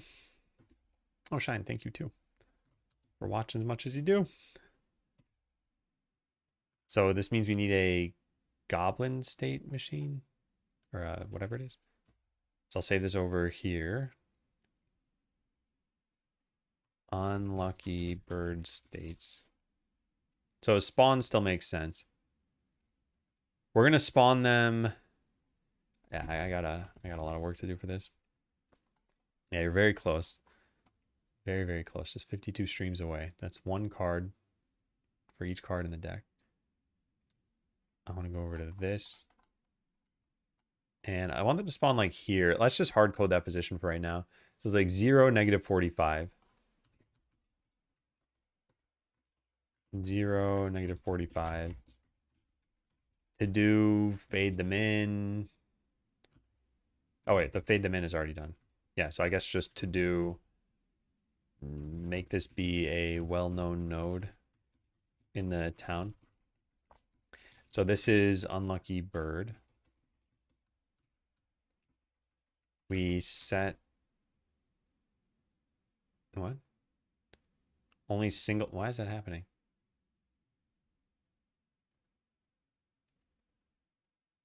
What am I missing? Huh, strange. What am I missing though? Namespace? Oh yeah. Thank you. I was just gonna keep staring at that.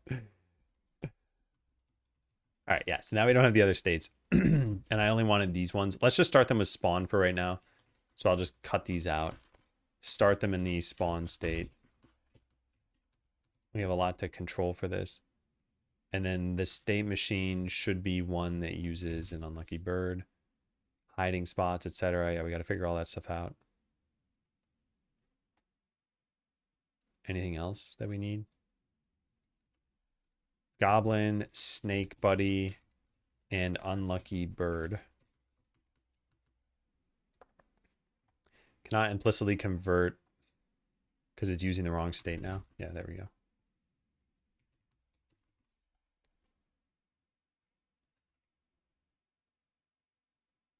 Okay.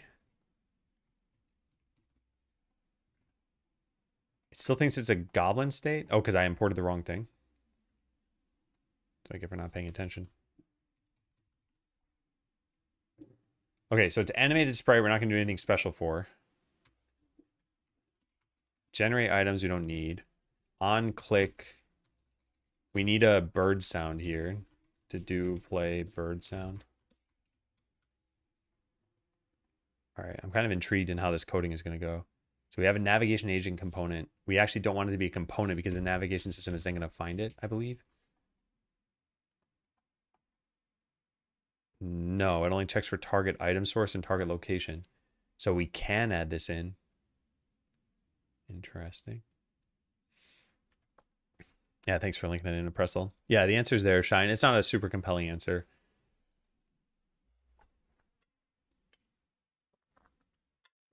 I still encourage people who have not used Godot before to just try GDScript at first.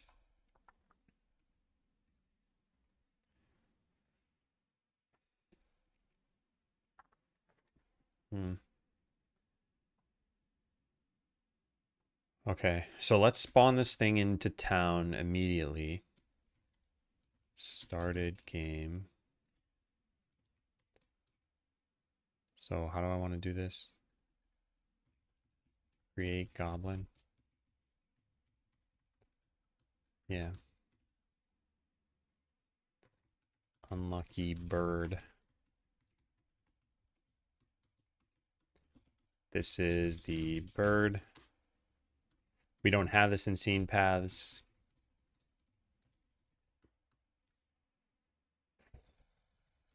Put this down here.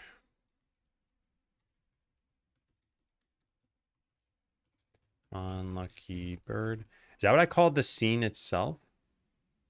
Yeah. Okay, so all this should do is create the bird and fade it in. And we won't even see the fade in because the whole game's going to fade in. But, I mean, this is step one, so let's start.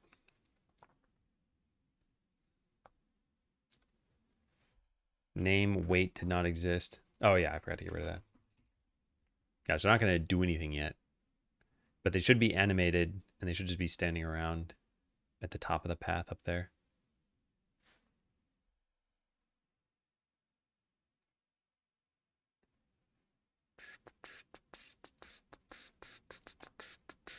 Well, they tried. They tried their hardest. So what failed here?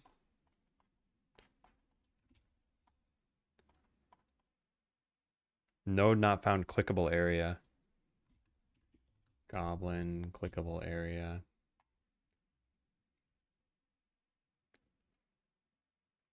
It's probably good enough. Is this shared with the other one? Like if I change this shape, does it change it in the goblin scene too? No. Okay, so that'll fix that. Now what? Unlucky bird ready? That's all going to be done already. And then facing right is not found. Why is that even trying to happen? Set animation for animated sprite? Oh. Huh, where does that happen actually? Oh, walking entity, that shouldn't be there. This should just be character vector body 2D, maybe? Whatever walking entity inherited from, yeah. An IECS entity for the component holder. So we're going to need that too. Or we do all this without using components. And then we need to do anything special about that.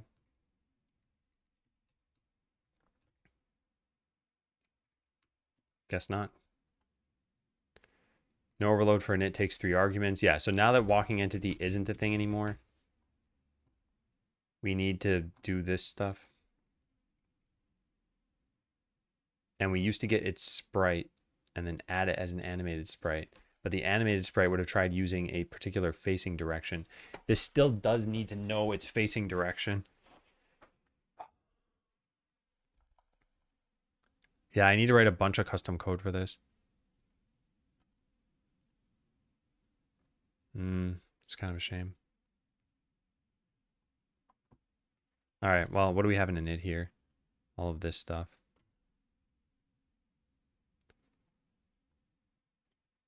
So that goes here. Speed. Town. We used to have a null check, and we actually have a reason why we have a null check. Only time this should be null is if we're constructing a fake adventure for the sake of getting a tooltip. Yeah, I don't think it should be a problem then. So we add a bunch of components. We add the state machine. We have nav speed here. This is probably unnecessary. Yeah, I think it's unnecessary. Okay. Now what? Now we try running again.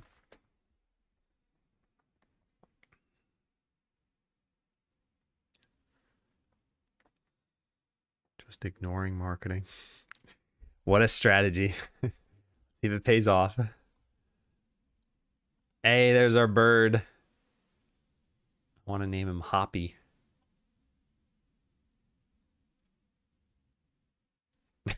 I like it. Okay, so next, what we do is we come up with the bird wander regions. So we go into town. We should already have some goblin wander regions somewhere, right? Or no, they didn't have regions. They had hiding spots. So let's...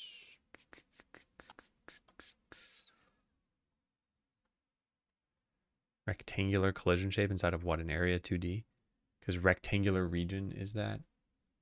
Okay. Well, let's make a new node, I suppose. Node. And call this unlucky bird death zones. No, what should we call this? Unlucky bird regions. Oh, that's fine. Now I want to add in a rectangular region. Rectangular region. And underneath that, we want a collision shape 2D. Oh, wait, no. Is that already in there? As editable children? Yeah. All right, so I think we need to make this unique. We can't click that button. Why not? I don't know why not. But we have a region over there. If I change this, actually, let's just add in another region too. Rectangle. We're going to need more anyway. And then editable children. So if I change this, move this over here, and then expand it. Huh. Oh, maybe because I have that set to be local to the scene. Yes, I do. Okay, that's nice. Will it ignore nav cells and fly over the terrain? It's just going to walk because I only have walking frames. So this is it. This is the totality of the sprites we have. So this is more about the feature than it is the looks. But even if it could fly, I don't think I want to write any like custom flying code. I want it to be on the path so that you see it there, so that you end up clicking them. I've been lurking. What's this?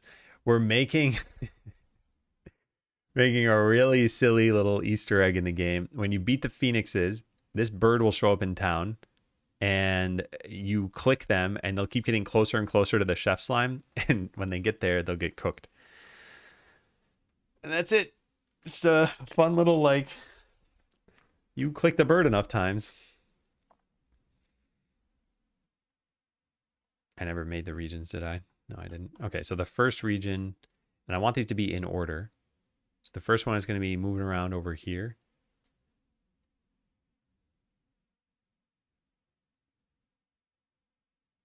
Yeah, maybe something like that. And then region 2 will bump this down to here.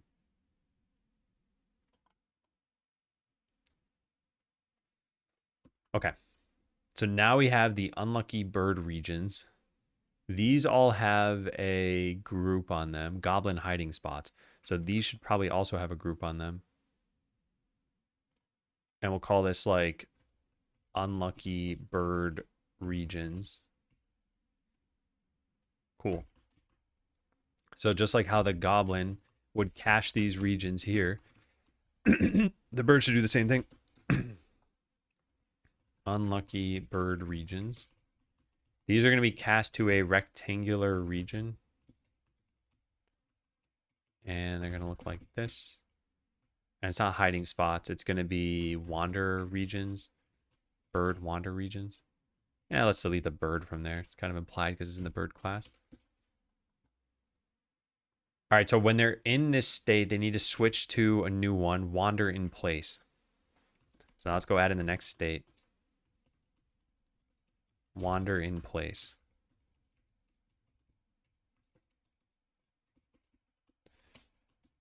There. Spawn. Bird spawn. Should transition into wander in place. Which doesn't exist yet, but we're about to make it. This is not going to transition. So what we have to do here is wander around in the current region. Let's go get the current region. Hey, Shoe Strike us.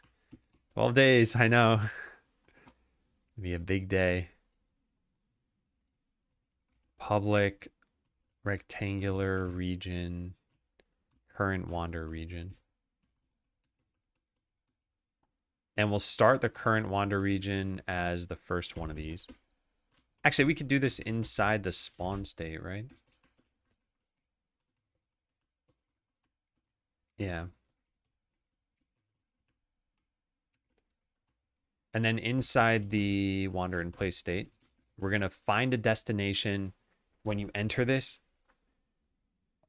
Wait, let me think about this. We're going to stay in this state and we're just going to keep finding destinations. So I guess find destination. Private, void, find destination. Get random point within region. What's this thing called? It's not actually that. I don't know what I called this. Get random point. Okay, that makes sense. And how does this work? We pass in nothing. All right, so vector2 destination is equal to that. Now we want to navigate them there. Can't tell you how many times I've done that.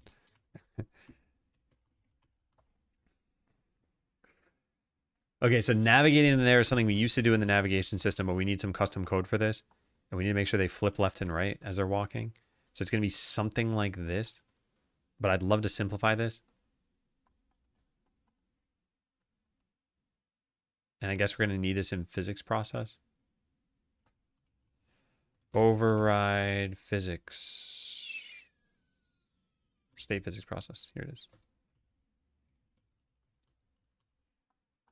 Okie dokie. So we have a speed. Let's just set this to const float speed. Or actually, that should probably be in the entity.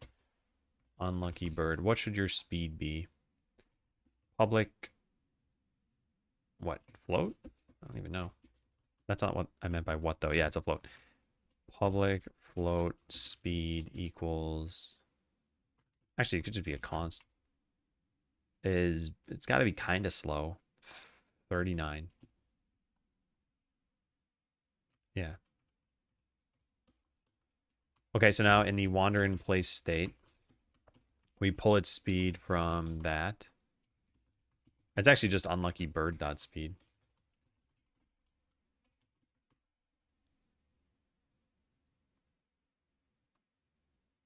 All right, and then what? Get its navigation component. Get its navigation agent. Set the last time updating the target. Why do we do this? I don't know why we do this. Oh, it says not to set the target position every frame, so we only set it if it's changed and long enough has passed.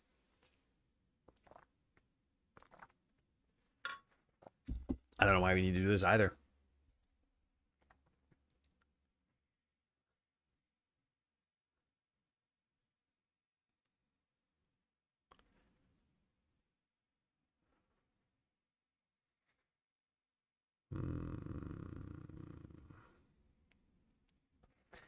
Okay, well, how about we store its destination in here?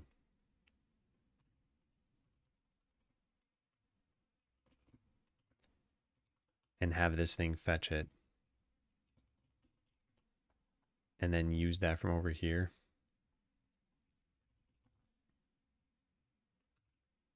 Oops. Oh my god. All right, there. All right, entities change. Hey, Midnight Simon. How's the typing site going? Welcome in, everyone. We're coding a very, very pointless feature for a game that I'm launching in 12 days. And yeah, if you haven't seen the game yet, I'll show the trailer quickly over here while I talk about something. So it's launching in 12 days. The most important thing we could be doing right now is marketing, but I am so thoroughly sick of reaching out to people that I am just ignoring it and doing something for fun. And the fun thing that we're doing is when you kill the phoenixes in the game, a little bird will spawn in town, and it's pretty obvious. And when you click it, it's going to keep moving closer and closer to this like fiery slime entity. And when it gets to that entity, it'll get cooked. So yeah, there's the little slime thing. It'll get cooked into wisdom sludge, and that's it. That's the feature. We're spending like 2 hours on this. Just a little small, enjoyable thing for players to discover. You take one part of the keyboard to the toilet? Yeah. Yeah, in case it needs to pee. But there's only one half with a P on it. Welcome in, though, Seaplane. Pitch me on why to use your product. Yeah, I'm glad to hear it's coming along. I hope the stream is good. Yeah. Anyway, so yeah, that's Skeleseller. If you want to check out the game, there is a demo. Achievement unlocked. You're cooked, bro. I do want there to be an achievement for this sort of thing. Like all these little things get a little bit better when there's an achievement that pops up. I might ask Quickie Joe to do an icon for that if I don't have one already. Maybe ask Quickie Joe for an icon, an achievement icon for cooking the bird. What should we call this? Maybe we should just call it Unlucky Bird. Or maybe Curiosity Killed the Bird. I kind of like that one a little bit better. Because it's your curiosity that killed it. Curiosity cooked the bird. What else? Why would you click that? And then just a crying face. I wonder if we can put emojis in achievements. Anyway, so something like that. So yeah, welcome in. We're going to be coding this thing. It's probably going to take a little while. We're right now working on the pathfinding, which I only just started looking into. And yeah, I don't know how hard this is going to be. We know this is a character body 2D in this case, so we don't need the if-else. We don't need set facing direction, although that should happen at some point to do change which direction the sprite is facing. Character is just going to be entity. Gotta get some lunch. Have a great rest of your stream. All right, thank you very much. And thanks for wish listing the game. Yeah, everyone should follow Simon's example. He's really a thought leader in this space. I think it's important. What would Simon want? And what Simon would want is for you to click. Where's the button? I don't actually know where it is. Maybe it's not showing because I made the game. Yeah, that button. The blue button. The Simon button. Slay and Marathon launching at the same time kind of broke the Steam checkout. This recently happened with Silksong. I'm kind of surprised that it even can break. And yeah, it just launched, what, 8 minutes ago? What's the price that they decided on? Because my guess was $20 for early access, and then they'll raise it when it launches. So what did they end up picking? $25 for early access. Wow. Well, I think they're going to get it. Buy a bundle. Oh, man. If there's a bundle of buy 2 copies, because my wife and I both want the game. So we're spending $50 today, I guess. Yeah. Is it promoting the game if we add it to the wish list? You mean like, is it helping the game at all? So, okay, honestly, you should not add it to your wish list unless you actually want it, because it probably does help in a very minor way, but it's not a measurable amount. It's going to be some like, yeah, a minuscule amount, I think. Now, if you end up buying the game, I mean, that's just money in my pocket, and hopefully you enjoy it if you do that.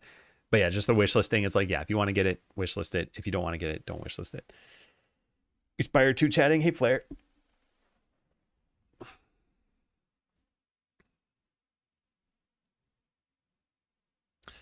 Yeah, I want to get the game. So please, if anyone has gotten the game or knows anything about it, please don't share anything. Your NDA is still on, Flair, because I want to discover everything. I'll probably end up playing that today. Be fun to get the occasional Adam Plays stream. I just don't like playing video games on stream. I've just never been a fan. So distance threshold is always going to be 0. Or, I don't know, maybe close enough. Less than like 5. Let's just say that.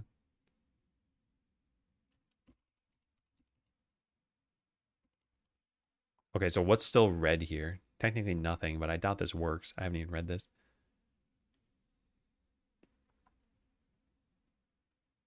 Doesn't want to hear him saying the bad words.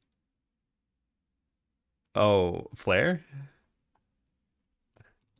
I've had very sort of non-spoilery things kind of ruin my experience for some things. Like, imagine if, I don't know, it's like Super Mario Brothers 1 and they're like, oh, wait until you get the flower power up. And it's like, I don't want to know about anything.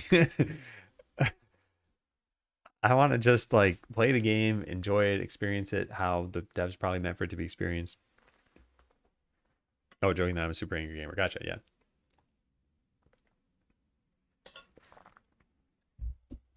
They're really promoting wishlisting as it either makes it success or fail. I didn't think it had such weight. I think where it has weight is that it can make you show up on popular upcoming. But beyond that, I don't think it really does a lot. Just the act of wishlisting. It will eventually email all the people who wishlisted it. And then they have a chance to buy it. Buying it definitely helps. But yeah. Oh, hey, what about new releases here? Yeah, Mr. Farmboy, this, oh, wow, $5. Supporter pack. Requires the base game. Okay, I see. Yeah, Mr. D-Boy just launched his game, I think 10 minutes ago. So if you're interested in this game, do check it out. It was already in early access, hence all the reviews here. But yeah. I wonder how many people went to buy this and the Steam checkout is broken. That would be quite a shame.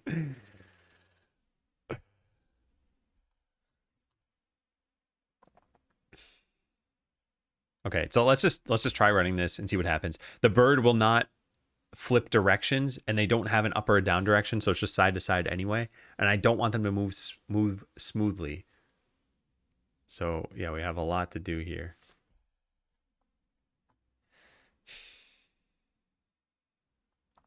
Are they moving? They're not moving. Is there a problem that they're not moving? Nothing printing out. Is there? Fun to see me in a more casual setting. I need my parasocial relationship to mean something.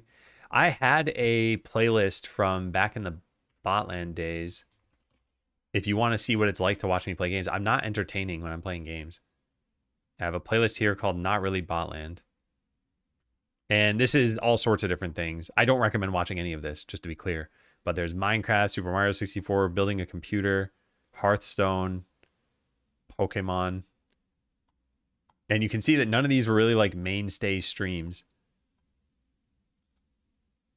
I played Secret of Mana on stream. I'm surprised about that. I don't really like Secret of Mana.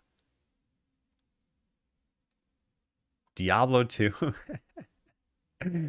Oh man, how many years I wonder did I try playing games on stream before realizing like it's just not for me.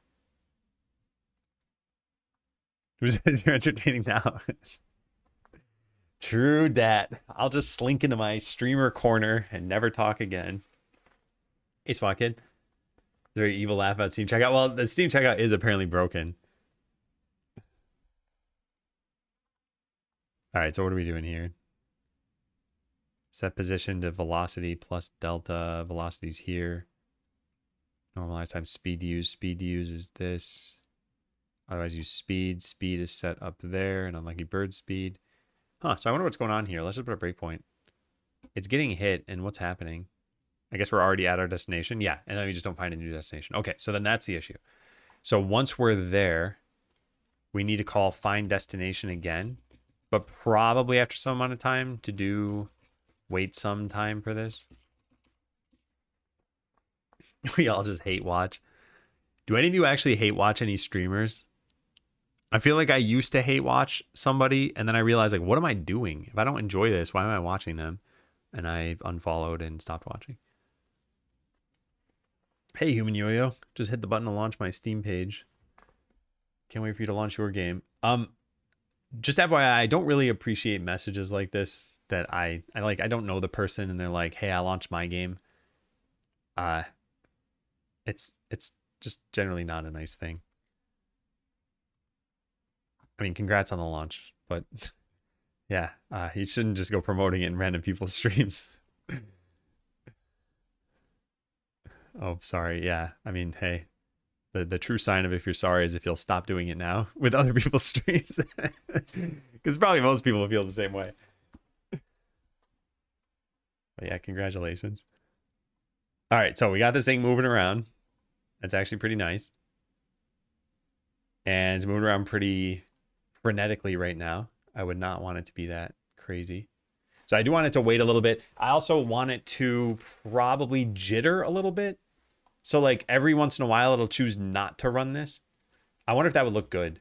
Let's try it. Let's try if stack computations dot percent chance 0.15. Then just don't do anything. Occasionally do nothing to make the movement less smooth.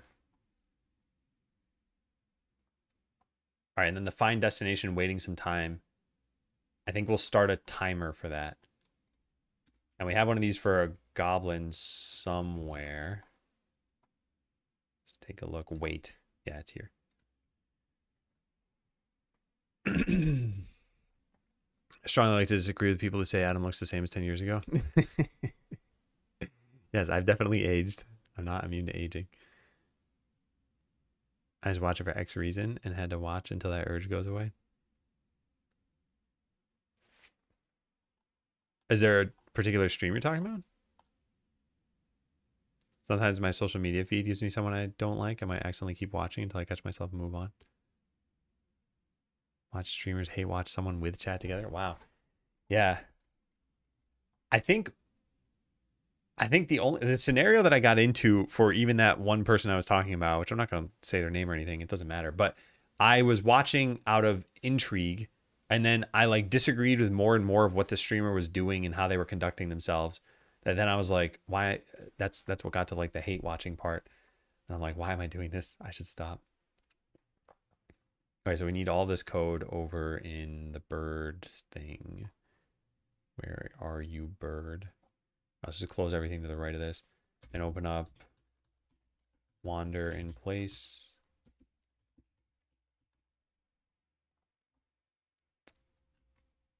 Okay, cool. Let's put this there. Then start all of this stuff. All right, actually, I just want to make the timer, but I don't want to start it. So new timer. Add it. On timeout, call find new destination, I guess. And then don't start it. And over here on leave, we want to free the timer. And what we'll do is down here, we'll start this. Start with some random amount of time. So random.shared.double range. Like 1 to 3 seconds. I think that's probably pretty reasonable. Dereference a possibly null value. And lambda expression can be removed, sure. Non-nullable must contain a non-null value. You know what? I'll just have it be nullable. Why not? Yeah. And you can still fix this. There. And then down here, we'll just put a question mark on this. Okay, let's try that out. Gamer in their 20s stuck in a basement. Oh, man. I have a weird viewer experience. I have some streams that I watch to procrastinate from real life. Now I associate them with wasting time and running from responsibility. Whenever I click their stream, I get a strong guilty feeling, so I stop watching. Huh, interesting. Maybe you could undo that by rewarding yourself when you watch the stream. Like you have a cookie.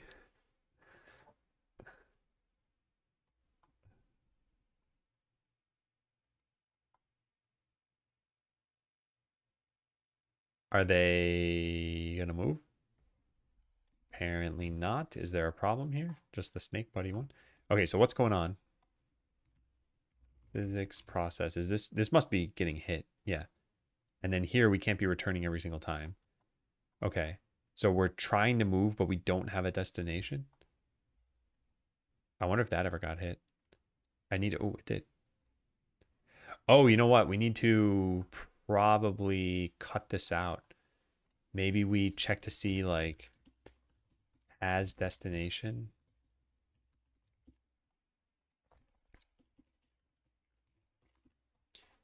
So if not has destination or that, and then here we set has destination equals false. Okay, I don't think this is going to help. Just watch a video of your keyboard. This is so complicated. How'd you get used to it? It just took some time. And yeah, you can see it's pretty fluid now. Every once in a while, I just totally bork everything that I'm typing. And sometimes oh, nice. It moved. So I think it's just moving a very small amount. No, it's not moving anymore. Why not, bird? Why not? So this is never getting hit? Nope, it is getting hit. But then it never moves, right? No, it doesn't. So where is its destination right now?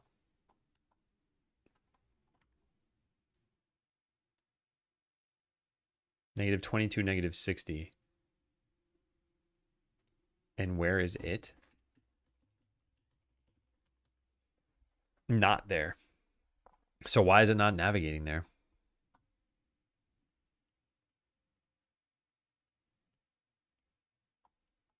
Next path position. Okay, yeah. Good. Speed is 39. Okay, then we change the position of this thing.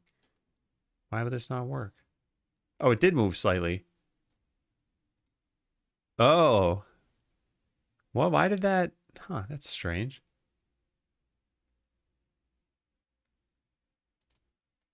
So you are moving? No. What's going on?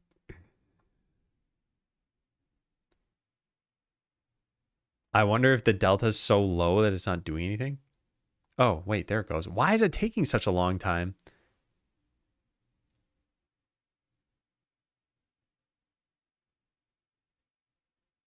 That's bizarre. Yeah, that's really bizarre. I don't know what's happening there.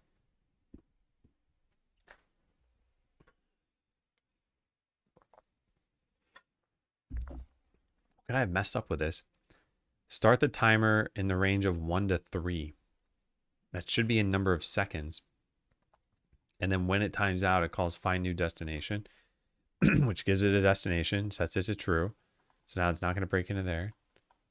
Like, is it getting into this? Oh, I think it's just repeatedly finding a destination that's within 5 pixels of itself. Because the way these regions are set up is it's only this big.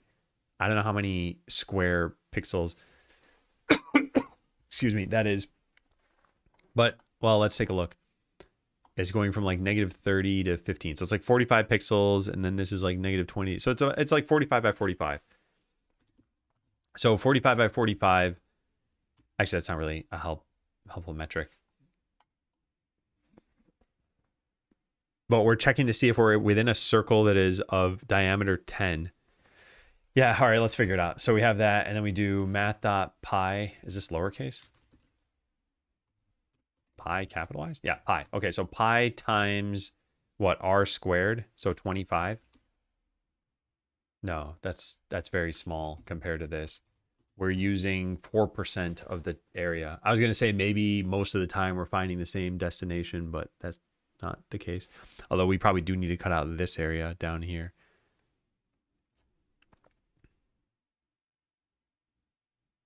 Strange. Okay, well, let's cut out this, and let's just set it to timer.start 0.5. So now it's going to try finding a new destination after half a second.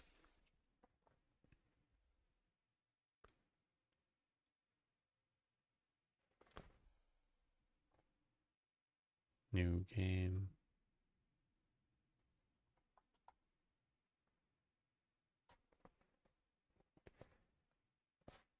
I don't believe that it's just finding the same destination every time.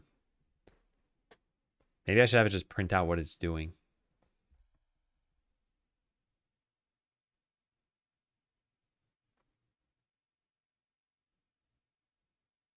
Yeah, probably.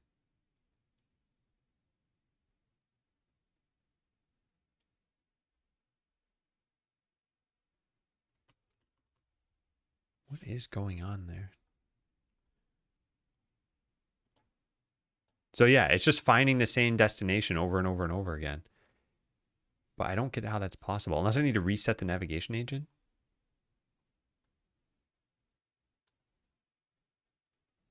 Destination. If it's not equal approximately. Oh, we can only update it every half second as well. Well, shouldn't we just do this once over here and not even keep track of this in a different way? Navigation agent comes from over here. We don't need this. We probably don't need to even set the destination then. We can probably just change how that works. So what if I just delete this thing? And this, and probably this. Yeah. We can probably drastically simplify this. All right, let's try that now. That still wouldn't make sense why we sometimes went like 2 seconds without seeing this move. But if it still mostly works, then whatever. Yeah, this does not need to be like crazy airtight code. It's just going to be for the bird. All right, nice. Now they're moving every half second after they've reached their destination. And yeah, occasionally they'll pick a target that's pretty close to them.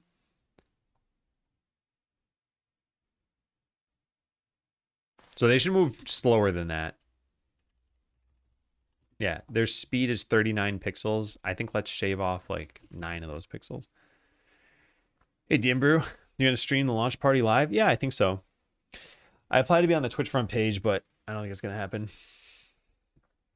Well, I don't think it's not that I don't think it. It's not going to happen. First version, I mean, movement is beautifully chaotic. If it got faster, would not feel the same, I think. Well, okay, so I am still gonna improve this a little bit. So let's wait just a hair on that. But yeah, if the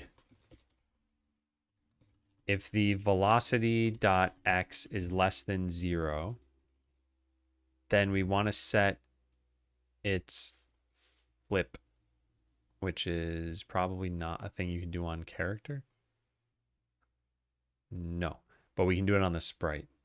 There's this flip H and flip V. And we have their sprite somewhere.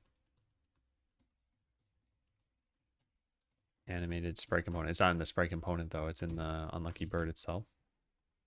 And it is probably private. No, it doesn't exist at all. Did I seriously not take that? Okay. Well, let's go get it. So sprite equals this. Public animated sprite 2D. Then wander in place can get that sprite. Sprite.flip. flip H is equal to that. I don't know if that's actually true. Yeah, I think that's correct. Hey, PG King. Hey, I made those changes to the sheet music, and I really, really appreciate what you did.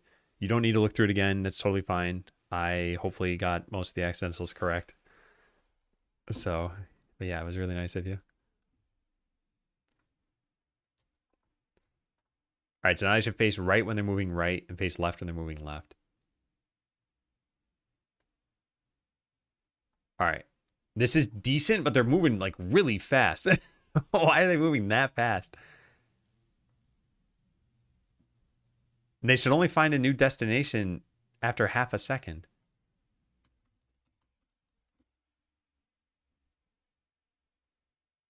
Oh, I wonder why that's happening. No, I think it's okay, PG King, because you gave me the broad strokes, and I think that's probably good enough. And if someone else plays through it and they're like, "Oh, I think this should be this," I would change it. But I don't want to make you do more work.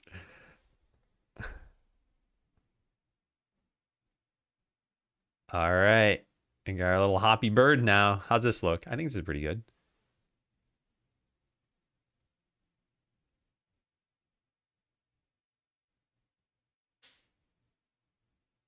In fact, I think I want to slow down the animation a little bit.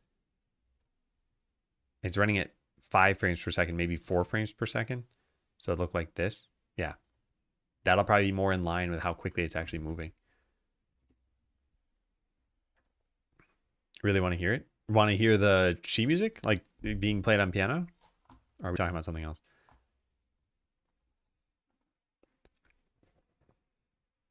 Yeah, slowing the animation was good. I think we can even slow their speed a little bit. Ideally, they'd move in kind of like a hopping path, but I'm not probably going to put in that amount of work. So let's lower the speed even just a tiny bit more. Another 10%. Okay, so this is working fine. When you click them, they need to move to the next state now. You create the stream and music as well? Yeah. Yeah, I made pretty much all the music you ever hear on the stream. Which is only in 2 cases, really, right? When I'm ending the stream and when I take a break. Which I'm about to take a break pretty soon. So if anyone hasn't heard that music, they'll hear it pretty soon. All right, so wander in place leads to the next state. This is going very well, by the way. So this is done. Wander in place is done. Now we have to go to either wander to next region or walk to Chef's Line. Now what we could do is we could just have a walk to next region and not a special state for walk to Chef Slime. I think that's probably good. Or wander in place could even do it. How do I want to handle this? I don't know. We'll think about this. Where I left off, think of how the state machine will work so that I don't need a special state for the bird being eaten. Ideally, we can just determine a random point in the next region from the current state and not need a new state at all. Okay, I will be back in just a bit. I'm going to take another break, and I run ads during that time, so hopefully you don't miss anything. Is it jump time? It's jump time.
Hello, hello. Hands bark. All right, close the game. So yeah, I think if we can do this in one state, it'd be best. Which would mean that when you click this, we send it in the wander in place. How do we handle this? Override clicked. Yeah, so when you click it, we're going to go to the next state if we were clickable. So we need to like figure this out. This is kind of a weird way to do things, but yeah, I don't really want to change this. So if it's wandering, I guess it starts off as being true. Excuse me. So if you're not clickable, then just return. If you were clickable, then now you're no longer clickable. And then we want to set the destination. Oh man, there's a lot of stuff here. Okay, so we're going to do this. And we're going to get the next wander region. Actually, you know what we could do? We could just advance the wander region here. Entity dot current wander region equals. Well, I guess let's do it this way. So for int I equals 0, I is less than entity dot wander regions dot count I plus plus. If this is the current one, and if we are I is less than this minus 1, then set the current wander region to I plus 1. Yeah. And then break. So that'll set us to the next one, and then we just call find destination. Destination. In fact, I wonder why I did things this way in the navigation system. Is this poor performance for this? Why do we ever change the target position?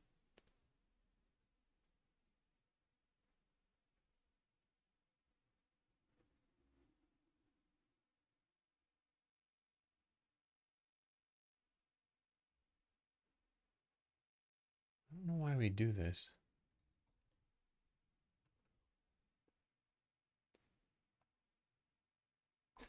Oh, if we updated it from something else, maybe this is fine. It has n regions, and after n clicks, it always dies. Yes. Yeah, exactly.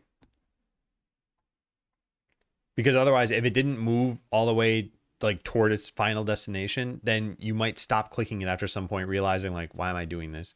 It's just wandering around town. Like, that's not fun. But if it's always moving in a straight line somewhere, you'd be like, oh, nice. Okay, it's going somewhere. Something cool is going to happen.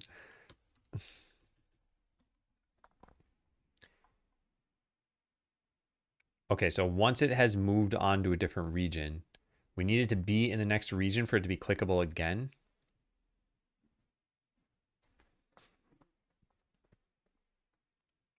Kind of makes me think that the states shouldn't process this. Yeah, this is probably a dumb way to set this up. All right, well, I'm probably not going to spend any time refactoring this code, but refactor, have the bird manage its own walking and have the states just manage the transitions. So we got to know that they made it to their next destination before they become clickable again. Or we just put a cooldown on this. Oh, like a few seconds. We won't know that they reached it though.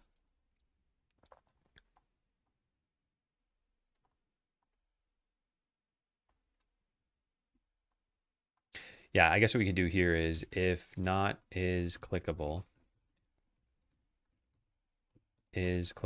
equals true. And then we just write to do unless they're in the final wander region.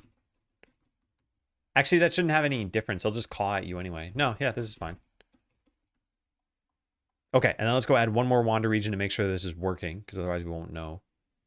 Because we only have 2 right now. There's one there and there's one there. So the next one we're going to put down here maybe.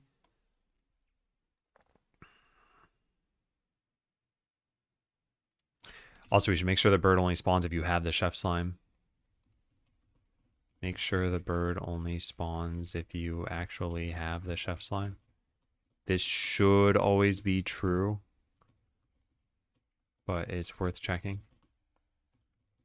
Chef slime changes the navigation of the world. Actually, it doesn't change the navigation of the world. It just changes what people want to go to. But otherwise, there'd be no point for this.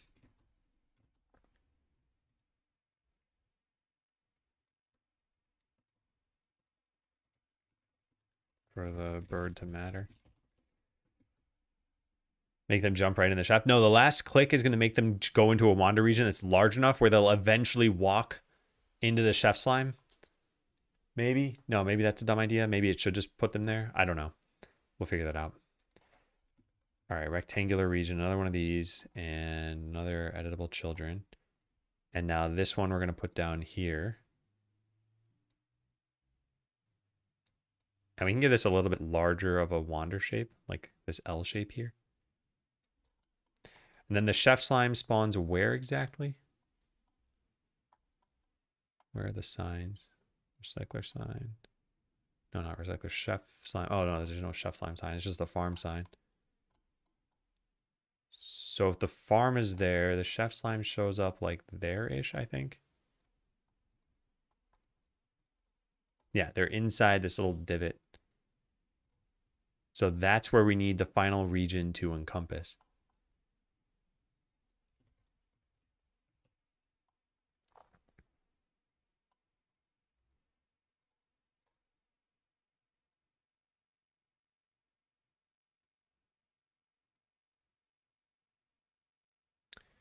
Maybe we put it here. Yeah. Well, it's in the region of chef. If you click it, destination set as chef, and it's cooked instead of waiting until it's close enough. Well, the close enough, I think it's going to get very close. But again, we'll see how this plays out because it might be that it feels bad and then we do need to change it. And it might be that it's just fine and we don't need to do anything really. Okay. So we got all our regions. Let's go try this. It's not going to get eaten yet. We haven't done that. But yeah, I think my estimate of about 2 hours is probably right. But we've made good progress. And it's not like there's much more to do. The cooking part, I hope, should be easy. All right, so there's the bird. We click them, and they're going to move farther down the path. If we click them again, it shouldn't do anything. So they should just stop around here somewhere. Yeah. But now we can click them again. Nope, we can't, apparently. No, it is moving every time we do that. Is it? Yeah, I think it is. But this means that I messed something up. Clicked. All right, what is happening and what is your current wander region? False. We figure out the current one. It's not that. It's not that. Why are there only two? Did I not save this? I saved this. What? Oh, I never gave them the new group. Oh, so the game only thinks there are two.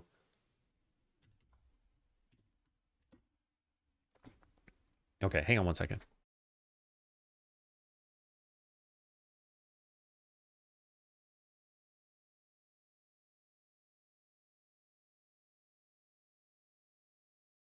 Okay, so we make a new game.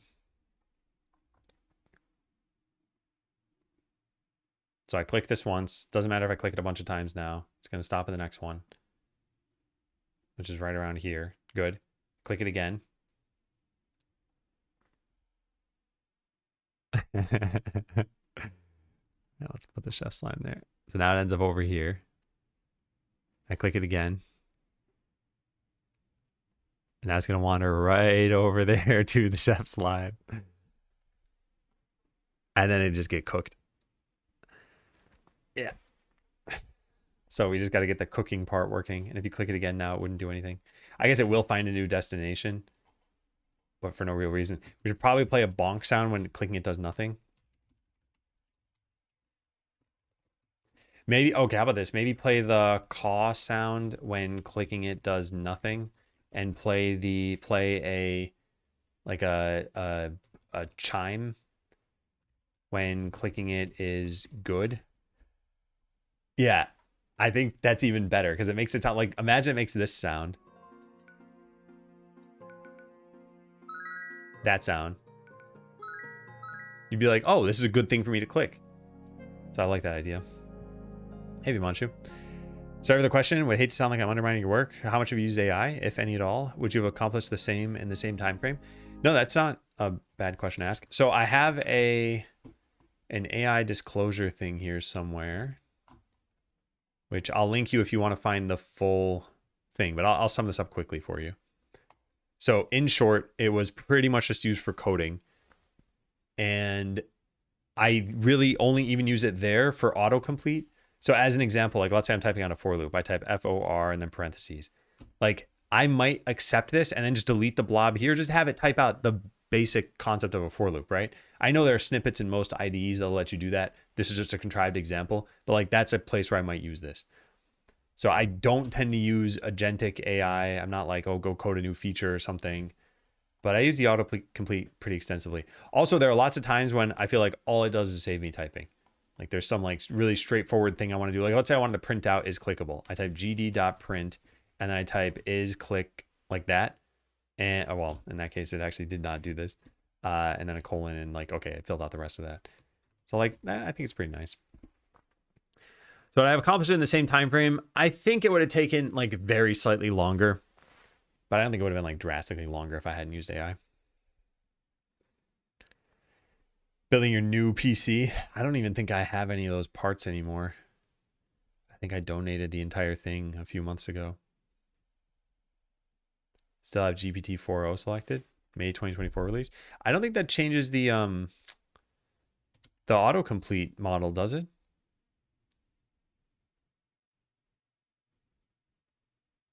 I don't know how you change the autocomplete model, or if you even can.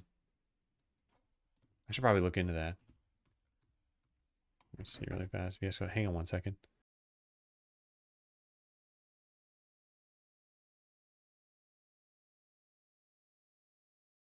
Okay, sorry. VS Code change Copilot model. I just want the autocomplete model though. I don't even know if this is a thing. Does this make sense? Changing it for inline suggestions. Yeah, how do you do this? Open command palette. Change completions model. Yeah, what do I have this set to? Oh, there's no choice? What's the point of this? What? Select the model in the dropdown. Yeah, there's no choice. Huh, strange. Okay. Tab autocomplete model. Yeah, I don't think there is a different model, is there? Tab autocomplete model. Oh, that's not a setting here. Yeah, they just, yeah, I don't think there's a different choice. I'm still not sure what autocomplete uses. Imagine codex. Yeah, I'm not sure. Hey, Krypton, came in with a raid. Really glad I showed up here. Yeah, nice. Welcome. Well, I am paying for Copilot, so I don't know why I don't have a different model. Maybe they only have the one. Oh, if you choose your own LLM key. Okay, I see. Yeah. Yeah, I'm just using Copilot. Okay, so all this is working. Let's go get them to get sucked into the chef slime, which should be pretty simple, right? We have the town here. So I can do is I can just say, well, this should only happen if they're wandering and only if they're in the final region. In fact, we can even put a Boolean there to make this a little bit cheaper. This is kind of silly. Oh, we have a list of wander regions. I guess it's constant time to compare. So if, and we would have had to have moved. So yeah, we could put this down here. If the entity's current wander region is equal to entity wander regions _1. So if it's the final one, then we'll say like check for chef slime. All right, private void check for chef slime. So now we get the town equals town component. Whoop. Get town. Yep, nice. That's what I wanted. All right, we don't need to check if the chef slime. Well, I guess if it is null, we could just return. But then here we could do, although that should have never happened. In fact, let's not do that. I think it's kind of silly. Yeah. So if the chef slime's global position is less than, what is close? 16 pixels is a tile. So if they're within one tile of it, should it get eaten? So it'd be like here. I just go whoop.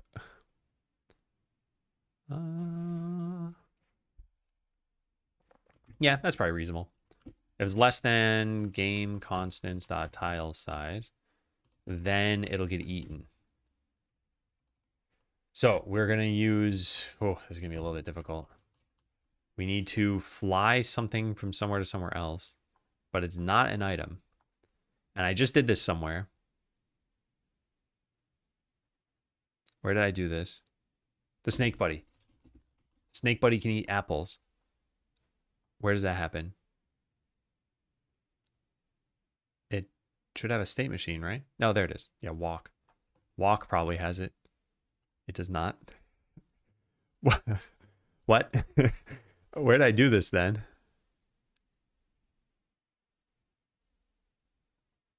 Huh. Maybe on... I don't remember where I put this code. I interpolated apples from somewhere. What is it, harvestable? That can't be the case. Each snake buddy would need it. Okay, I'm a little confused here. I didn't put it in weight, did I? No. Wow, that's bizarre. Let's just search for apple. .cs. I don't remember this at all. Make snake eat apple. Oh, interesting. Okay. All right, so we're just going to copy paste all of this. A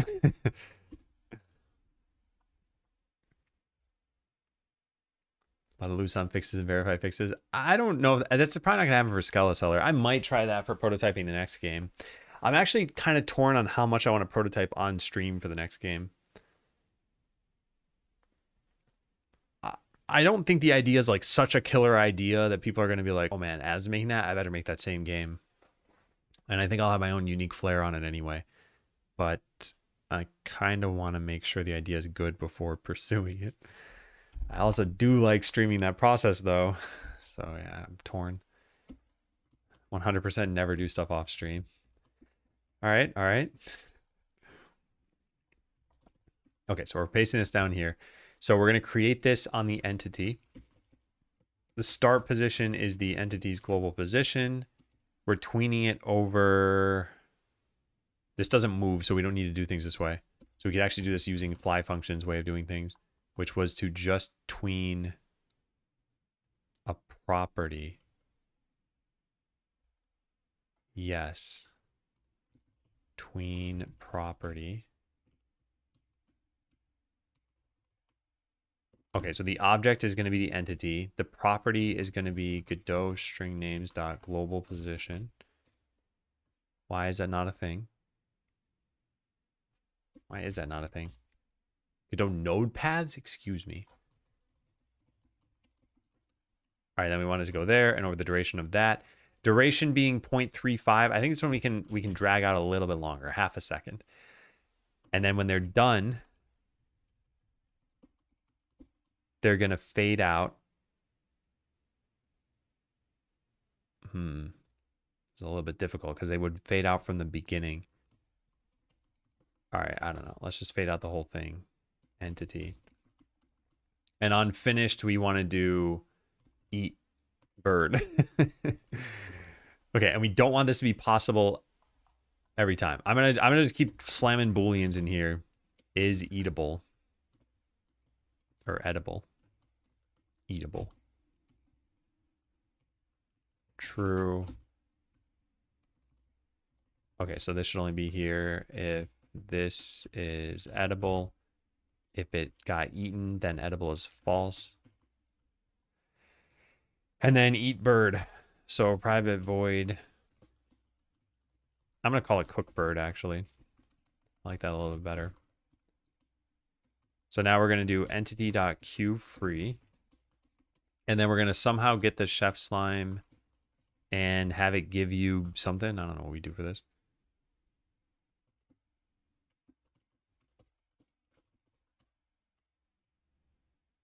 Okay, so where do we have modify wisdom sludge? Is this public? Oh, nice, perfect. All right, I'm gonna have it give you a lot, 50. No, actually, how about 100? Yeah, I think it's pretty nice. And then play a sound, sure, to do. Actually, do we have to do that? Does this play a sound? Spawn floating taxes does not play a sound. What plays sound? Cook item plays sound. I'll just do this over here then. Maybe we want to find a better sound for it. Star position is here. We don't need this anymore. All right. I think we got everything. Let's go try it. And the bird will just get freed. And everything should hopefully be good.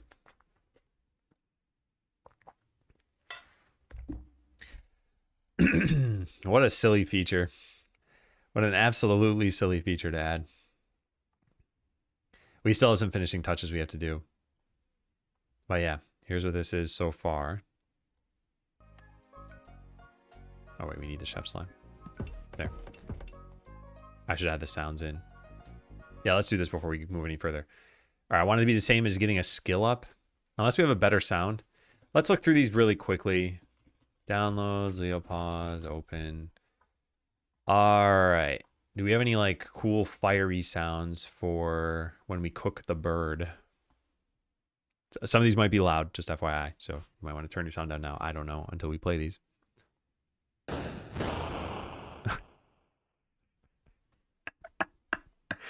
Okay, that one I think would be hilarious. It's a very exaggerated sound for eating this thing.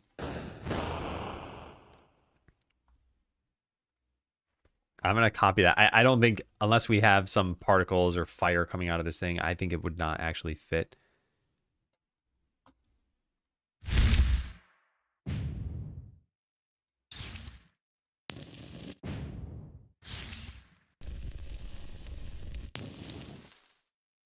Oh, that's pretty good. Yeah, actually, that's probably... All right, so let's just copy those. So this is for the actual cooking. And then we want one for when you click the bird. So we have some caw sounds, but I kind of want it to be like a buff sound. Like... Yeah, something like that is what I'm pretty much thinking.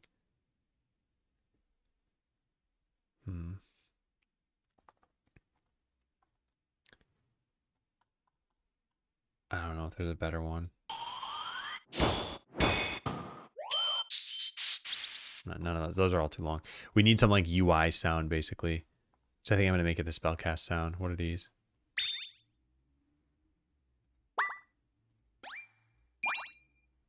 That one's not bad. Should it just make the caw sound already? Where is that? Graveyard crows. Graveyard crows.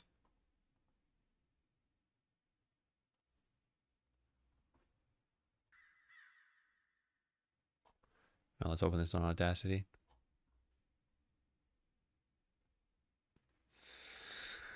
Yeah, this is a very quiet track. Sorry again. Lurking in chat for a while. Didn't consider how spammy I looked yapping about myself. No, I appreciate that. I really do. And I don't...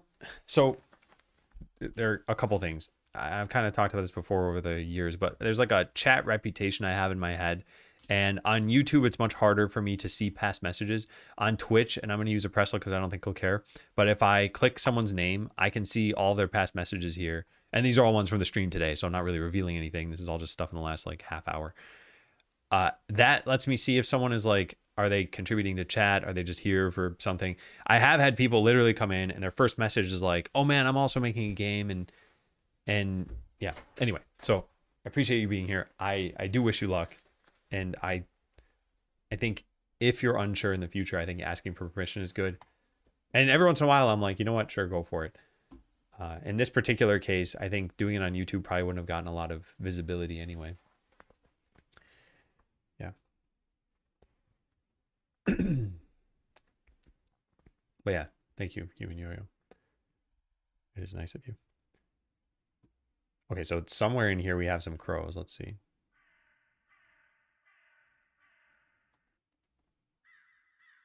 Okay, so we have a couple of different crow sounds. Let me amplify these so you can actually hear them. Volume, amplify. Okay, so this will probably get a lot louder. Let me just see really fast.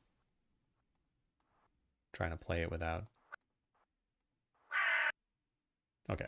It's not like super loud, but it's definitely louder. Can I lower this a little bit? I could have just not amplified it as much, but I know there's a volume control here. Okay, let's just not amplify it as much then. How about that? So volume, amplify. Let's just lower this to like that. So here are the caw sounds that we have. And this one. So what we could do is use a caw sound for when they're clickable and for when they're not clickable. I kind of want it to be that it plays like I said, like the buff sound, like, where was it? That spellcast thing that we had. I'm never gonna find it again, am I? No, that's not good at all. Yeah, this. Like, I'd like that when you click them, maybe that and a caw. Like it plays that and then this.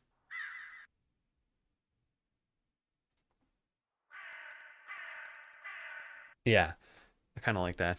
They're very echoey. Yeah, they're meant to be ambience. And hey, Smith. And Sinistello. We have any other good ones here? Let's just amplify all of these.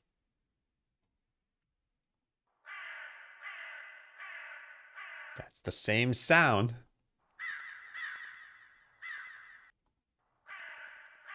Yeah, I think it just loops.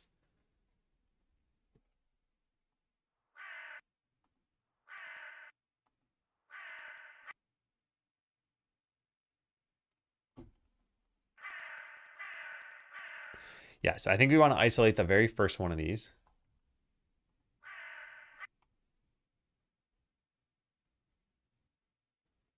Right up to there.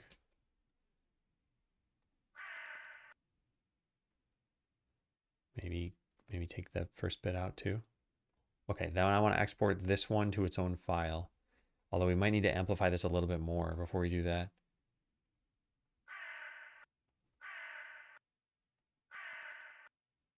No, it sounds like it cuts off too abruptly. Maybe we should take the last one, even though it's going to have an echo. Can you remove reverb as an effect? Is that like a thing? I don't think you can.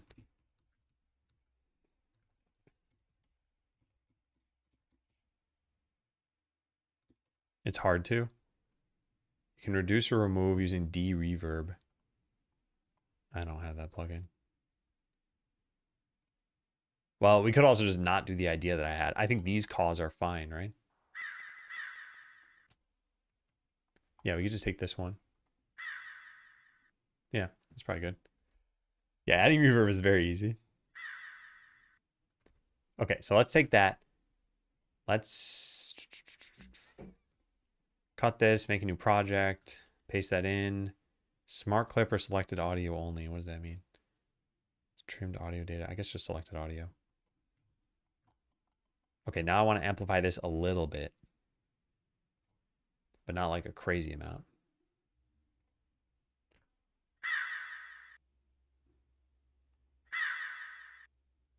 It's still cutting off too soon.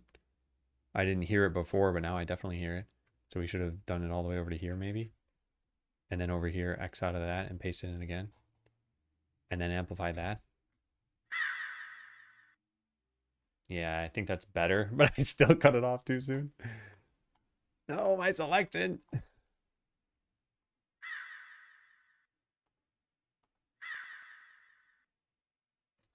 Yeah, I think from there to there.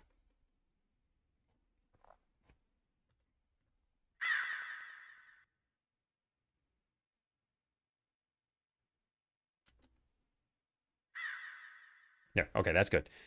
I got rid of the extra amplification. Yeah, here's where all the people are. Yeah, welcome in, Human Yoyo. Just add the fade out at the end as well. Yeah, I guess I could do that. We could take that right there, and I could just do effect fading, fade out there. Yeah. Okay, so let's export that as a wave file.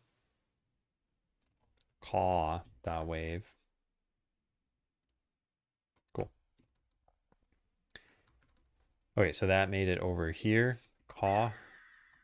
Nice. Now we copy that into game, assets, audio, sounds, town, caw. Then in my sounds.md, modified sounds, wait, I say that as a wave file, right? Yeah. Caw.wave. This came from isolating and fading out part of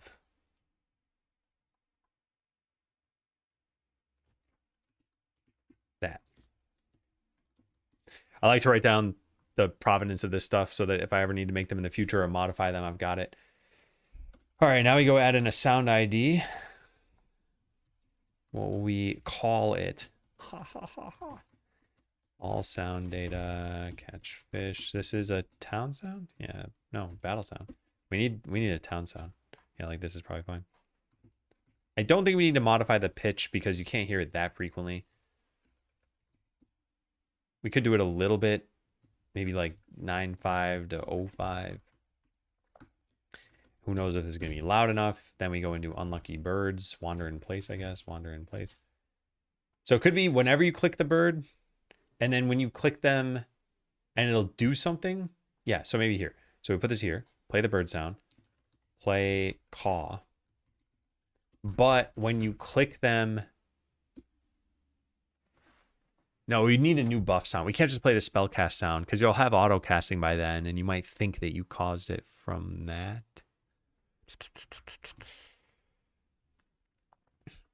If is clickable,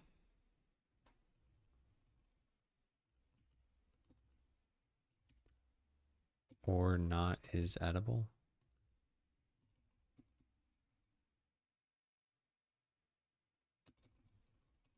Okay, so now I want to play the spell cast.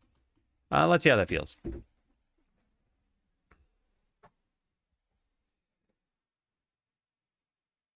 Yeah.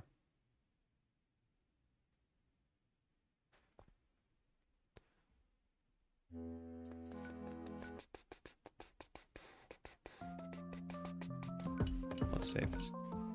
Okay, there's our little bird. Let's have a listen. I'll turn this up a little bit. Doesn't do anything. What's going on here? Oh, did I forget to click Godot? Yes, I did. Okay. Yeah, so when that happens, I dragged the wave file, but Godot doesn't know that it exists yet, basically. So I needed to click it. But now we should be able to test it. Well, that hardly moved. What happened there? Invalid cast exception.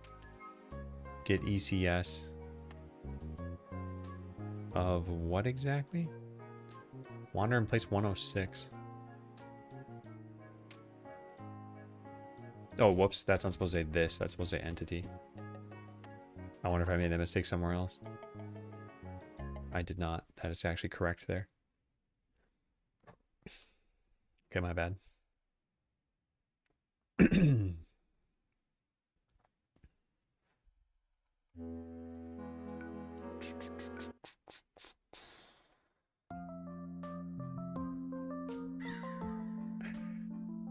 Okay, I don't think we can play two sound effects.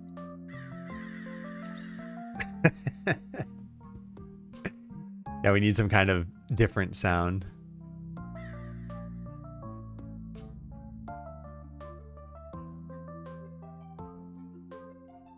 Could they get eaten from... No, I don't think so. All right, you ready? I've never actually seen this before. Let's see if it works.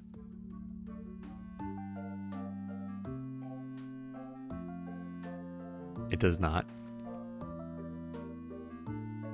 What's going wrong?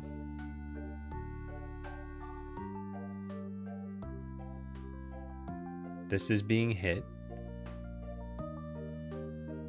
But the distance is too big? Event not found. infinity. You just can't trust this. You might not be able to trust this either, though. It's close. Maybe, oh, you know what? Its global position might be like here, such that you can't get within a tile of it. Oh. Yeah, that's probably what's happening. All right, so we say this times 1.5. He's eating the crow. Yes, that's the whole feature. You just, this bird enters your town and you click it until it moves to the chef slime, and then he just gets cooked. It's a very silly thing to spend 2 hours on before launch.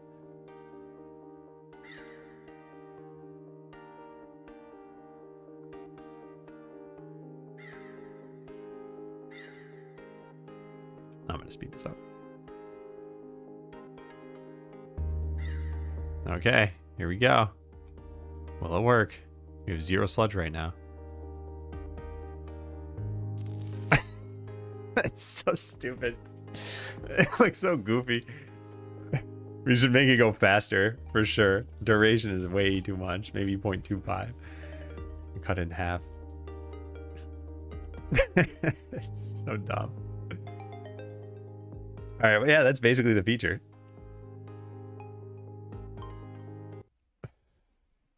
Wow. Yeah, job's pretty much done. We gotta polish it a little bit, and we need to clean up some of the code.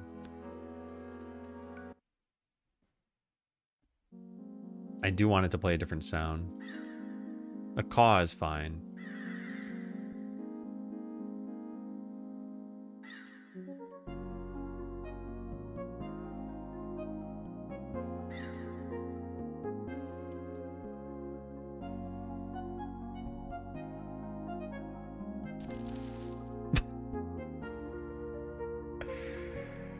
Oh, man. All right. So, how about how they move? Should we do anything about that now? I like how they're wandering in place. That part's fine. But when they walk to another place...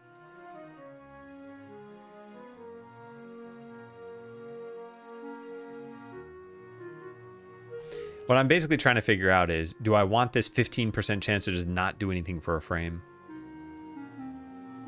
And I don't think it's probably helping. That's roughly 1/6 of the time it's just not moving. We could just change its speed slightly for that frame so it still moves.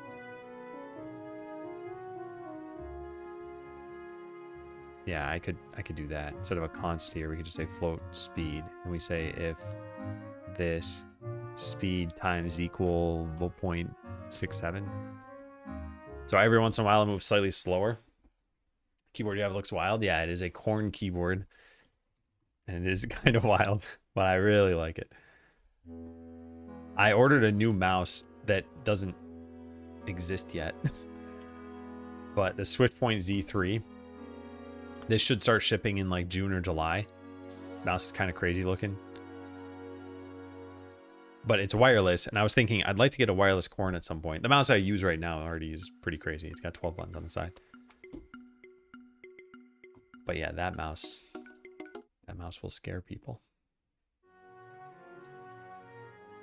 All right, so now when it's just wandering around, it'll occasionally have a frame or moves a little slower. I don't think it's going to be obvious that it's doing that. I think we should just get rid of this behavior probably.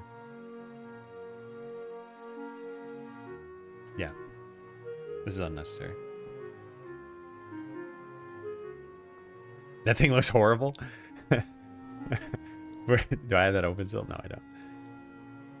Okay, so it's got some buttons there and then there. So your left finger, there's the tip of it presses what you normally would on a mouse, but then I think you curl it backward and you can press this second button, and I think you press this with your knuckle. I'm not actually sure, because they have 2 other mice before this. This is the 3rd version, but I haven't used one of those.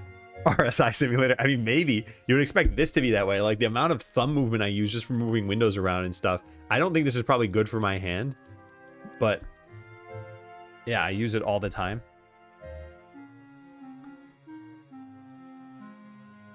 Okay, so we don't need this. We don't need this.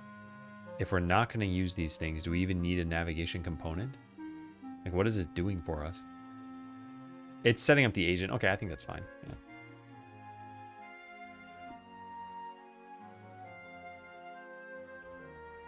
It'll be even worse, but I mean, we'll find out. Yeah, we'll see. We'll see when I end up destroying my hand without realizing it. All right.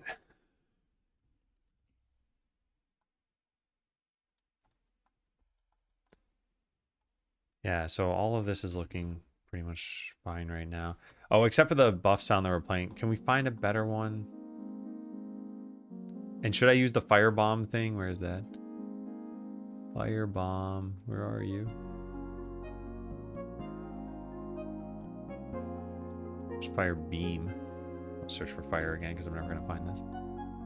Is it that one? That's too much. I kind of want to try it to see what it would sound like.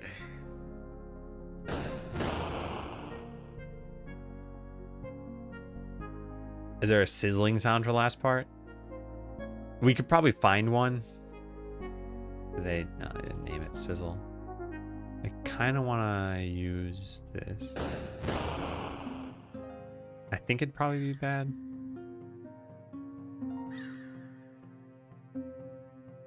Okay, so let's try to time this. It's gonna be too loud. It's not getting eaten. You stupid jerk crow. No, I think let's just have it be what it normally is. What it is already. Yeah, we should probably increase the size of the eating area. Like 1.75. It does kind of sound like a grill starting, but the action is so fast, it's actually shorter than the sound effect. So yeah, I think we'll leave that as is. And then the only other question is, do we want to change, like, find a different sound for when you click the bird?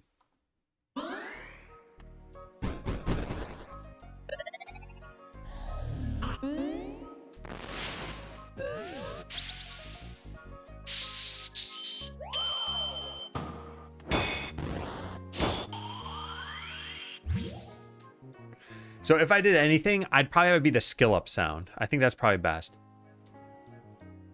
Play sound skill up. Because it makes it sound like it's a really beneficial thing. Last part of the explosion is actually resembling sizzling if you want to export. I think I'm going to just probably leave it as is for now. I don't want to spend too much longer, and we already have like 15 minutes of cleanup to do. So let's listen to how this sounds now. Wait, that sound didn't change, did it? That is not right. I want that sound. What's that sound?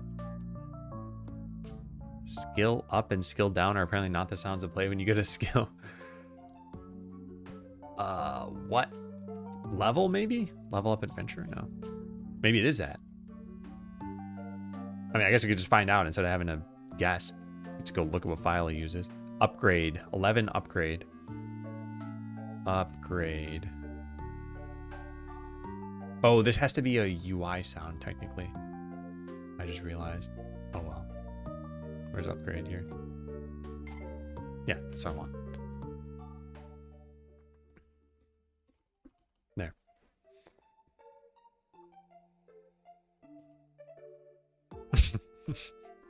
Maybe.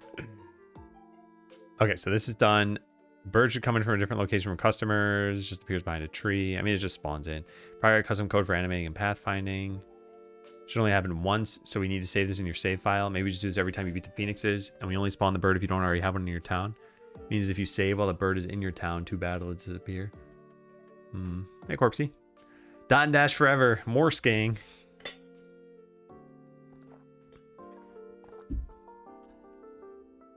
All right, that's done. Okay, so we got to figure out the spawning of this.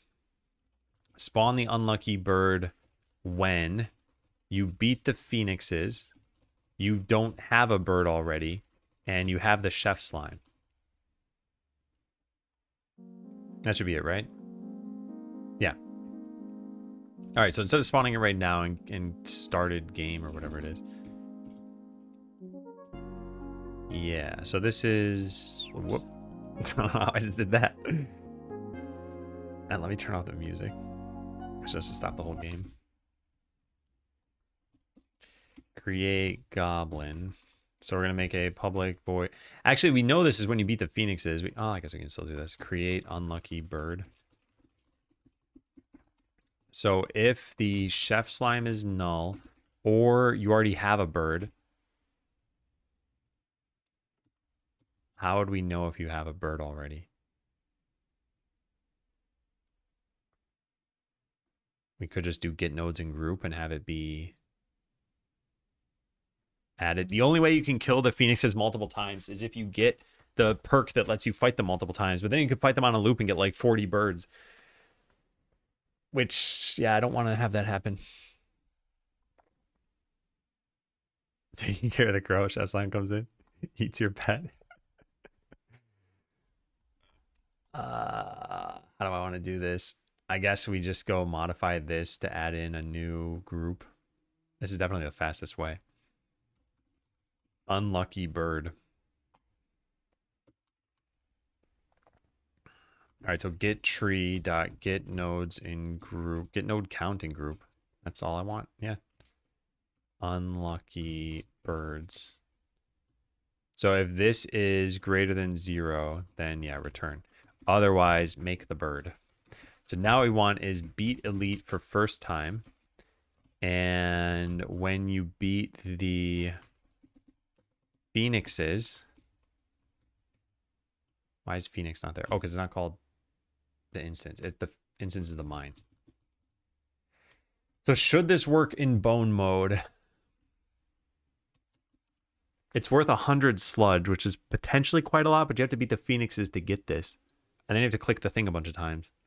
I kind of don't like that idea, though. Or we change it so that in story mode, you get 100 sludge, and in bone mode, you get like 15 or 25. Yeah, we could do that.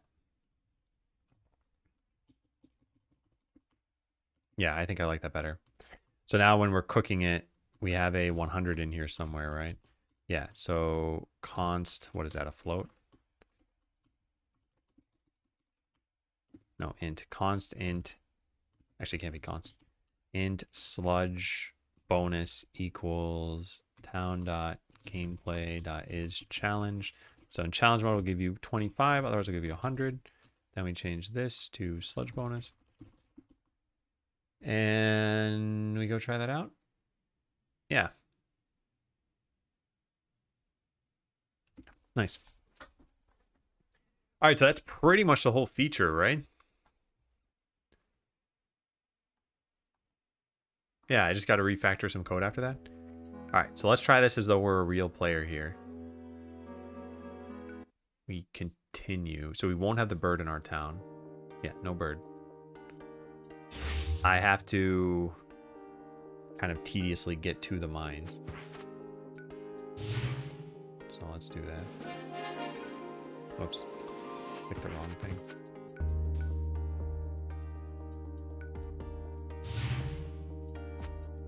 Almost.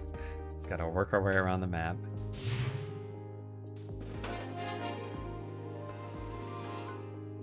Okay, now we're on that boss. Now we're on that boss. And there, we made it to the phoenixes. So when we fight the phoenix, as soon as I win, we should see this spawn here, but it'll fade in. Yeah, it should probably fade in over a much longer time so you don't see it. Or maybe not much longer, but like 1 second. It's not the right one. I want the bird spawn.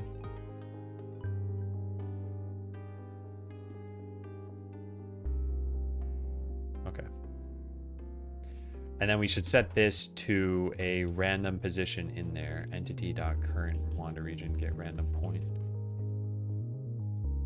Very nice. Okay. Then we make sure clicking them works.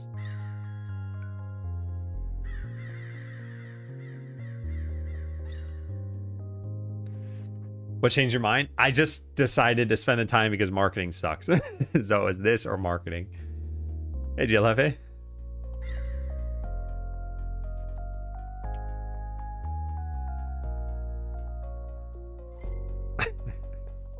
That made the wrong sound, didn't it?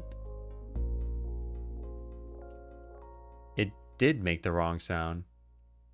I changed the wrong thing. This shouldn't have been level of adventurer. This should have been cook food. The level of adventurer thing should have been over here. Yeah. Which extension is that for the to do? I think you're talking about the analyzer that says when you have a to do item. It's just our like linter combined with error lines. Yeah.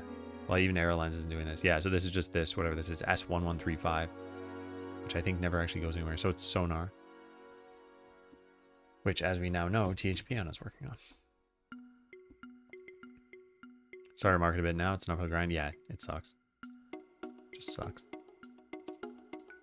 All right, so hopefully we have the game where I have not beaten the Phoenixes. Yes, I haven't even unlocked it apparently. We can save this. So if I beat these, the bird shows up. If I want to save and load, but I don't want to overwrite this save file. So let's save this as save right before beating Phoenixes. Jason. Okay, now I save and load. The bird shouldn't be there. So this is not something that saves intentionally. I don't care. It's just a tiny little buff if you happen to be there. So if you're like, oh, I just beat the Phoenixes and now I gotta go, I gotta get to work or whatever, then yeah, too bad. You'll never see this. Have to play the entire game again. All right, so now we want to copy save right before beating Phoenixes to save.json. So now when we load, we will have the ability to get this, and I can test that the sounds are correct. So we fight this and win, and there's the bird. Oh, I should test the new fade in duration. So let's watch that. It takes a second now to fade in. Nice. So it's just there. That's still the wrong sound, isn't it? Yeah, that's still the wrong sound. I didn't restart this.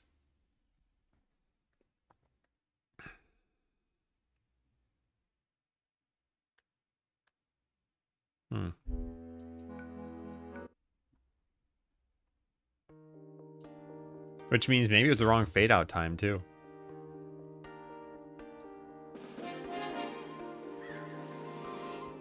Is that the right sound? No, what? It should be playing that. Level up adventurer. All right, well, whatever. The sound is probably fine. Who cares?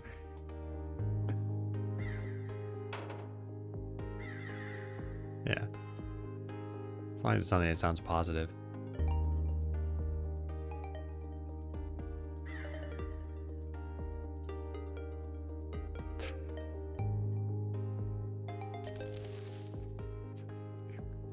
It should caw right before that happens.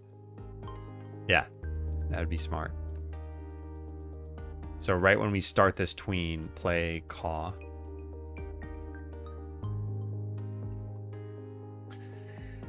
Okay, now we just clean up some code. A lot of this stuff is kind of silly because I don't think we need to do has destination. I think we can just check to see if we've reached the destination already. But I'm not going to change a lot of this because it's working and that's all I really care about. Yeah. Yeah, in fact, I don't think I'm going to change any of this. Unless there's something obviously wrong.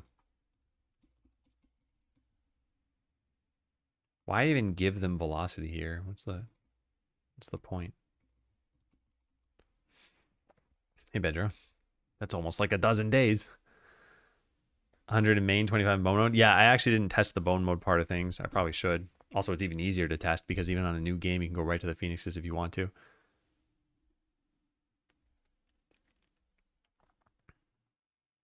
And I just want to write a comment in here about, I also need to change the state name. I guess I need to write a few comments. All right, so we start a new game. I'm going to turn on invincibility. We're going to go beat the phoenixes. Done. We get our little bird companion. And we speed this up a lot.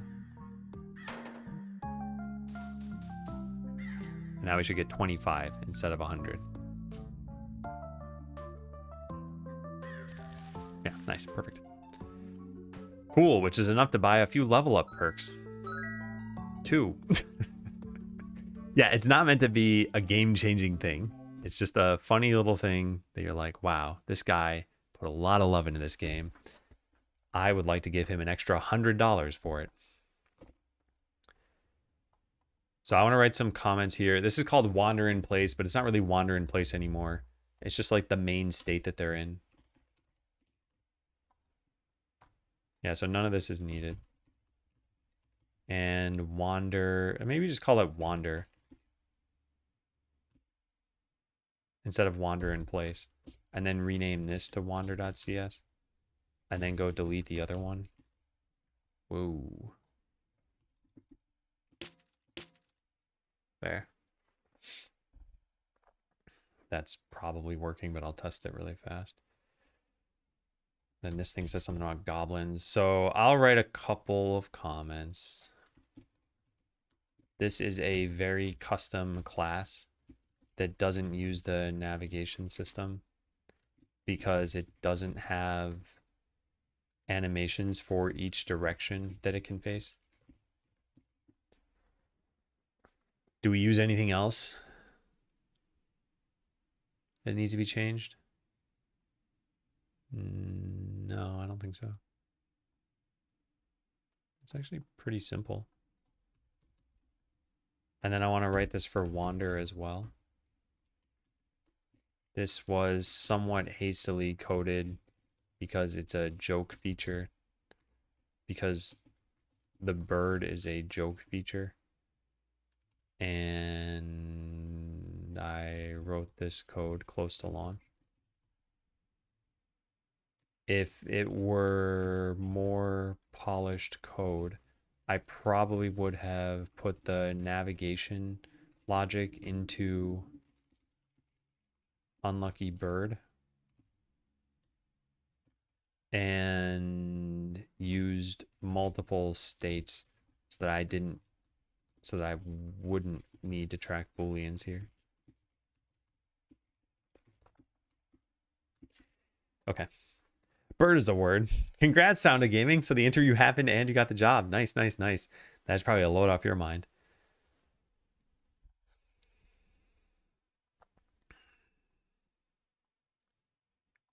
All right, like I said, this is not the best code. As long as it's not allocating, I don't really care. Are we doing anything special here? Check for chef slime. Just checks a distance. That's fine. This is probably fine. And I expect most people would interact with the bird. So yeah. All right, let's go check this in. Just reformatted the markdown file there. This is fine. This is fine. Yep.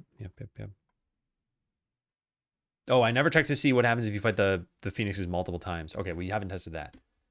Which I'm not super concerned about, but some people have found very broken strategies in the game and they're able to beat bosses like 100 times. So if that happens here, I don't want there being 100 crows in your game. There should never be more than one. And it's very easy to test because we click this and now we can fight bosses as many times as we want. We go fight the phoenixes. No, we don't have that perk. Did I stop granting that? No, it's maxed out. I think I just need to save and load. Yeah. So now we can fight this. So we fight it once, we get the bird. Oh no, it's only when you beat them the first time. So this doesn't happen multiple times. So it's not even possible. So we don't need to check for the bird. But I kind of want it to be every time you beat them. What do I want for that? Maybe I don't care. Yeah, maybe I don't care. Okay, let's delete this then. So that means it doesn't need the node group that we gave it. So we can delete this. Delete.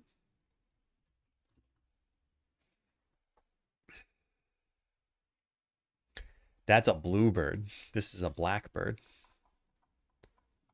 Actually, I took a video of, they don't call them Steller's jays anymore. And well, anyway, the picture I took doesn't really matter, but I'll show you. I don't know what they call these anymore. Steller's jay. Oh, it's with an E anyway. Yeah, I got a video of one of these. It was just outside our place. They're such pretty birds. The reason I brought this up is because I was talking about blue and black birds, but this is both. It's amazing. Yeah, man.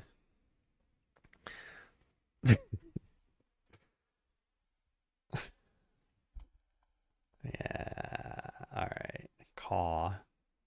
Unlucky bird. Yep, yep, yep. Yep, yep, yep. Delete this. Fade in. Looks good. We should launch from over here so we get the UID files.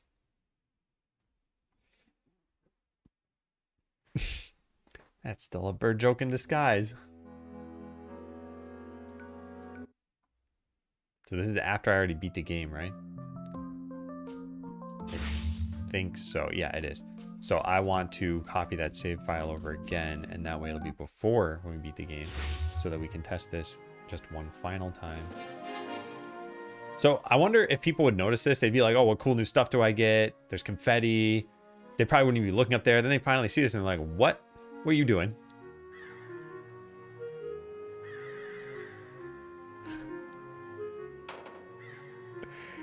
They'd probably spot this pretty quickly and then just do this pretty quickly and then be done with it. But I guess it does take like 20, 30 seconds. Uh-oh, where's it going? I wonder if I can go the other way around. I did not test that. How did it wander over there in the first place? Yeah, whatever. They'll eventually work their way over here. The caw at the end. That's the greatest. What's left on the list before launch? Really not too much. And hey, John. We've got marketing. We've got some like clean up the itch page. Maybe make the trailer again to reflect the new UI that we have over here. Which, by the way, one thing I didn't do is... Oh, no, I did do that. Lack of outline to let you know it's interactable, but it's supposed to be a secret. Yeah, I don't think we need them for these sorts of things. Because I think it'll be... clear enough that there's something special about this. Do we have the goblin here?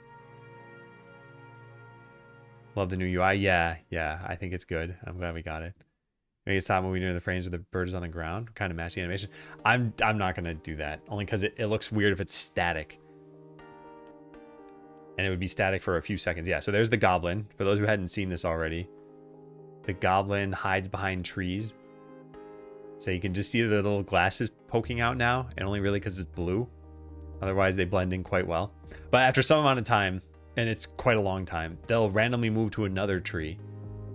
And even if they're not walking, you can still click them. And when you do, they drop a couple items. You can sell them in your town. And they run to the portal. And that's it. So it's just another little cutesy thing for you to be like, oh, cool. There's another thing I can click. So yeah, very happy with this bird feature. And also, I think what I like especially about this is it's noticeable enough because it floats around right here.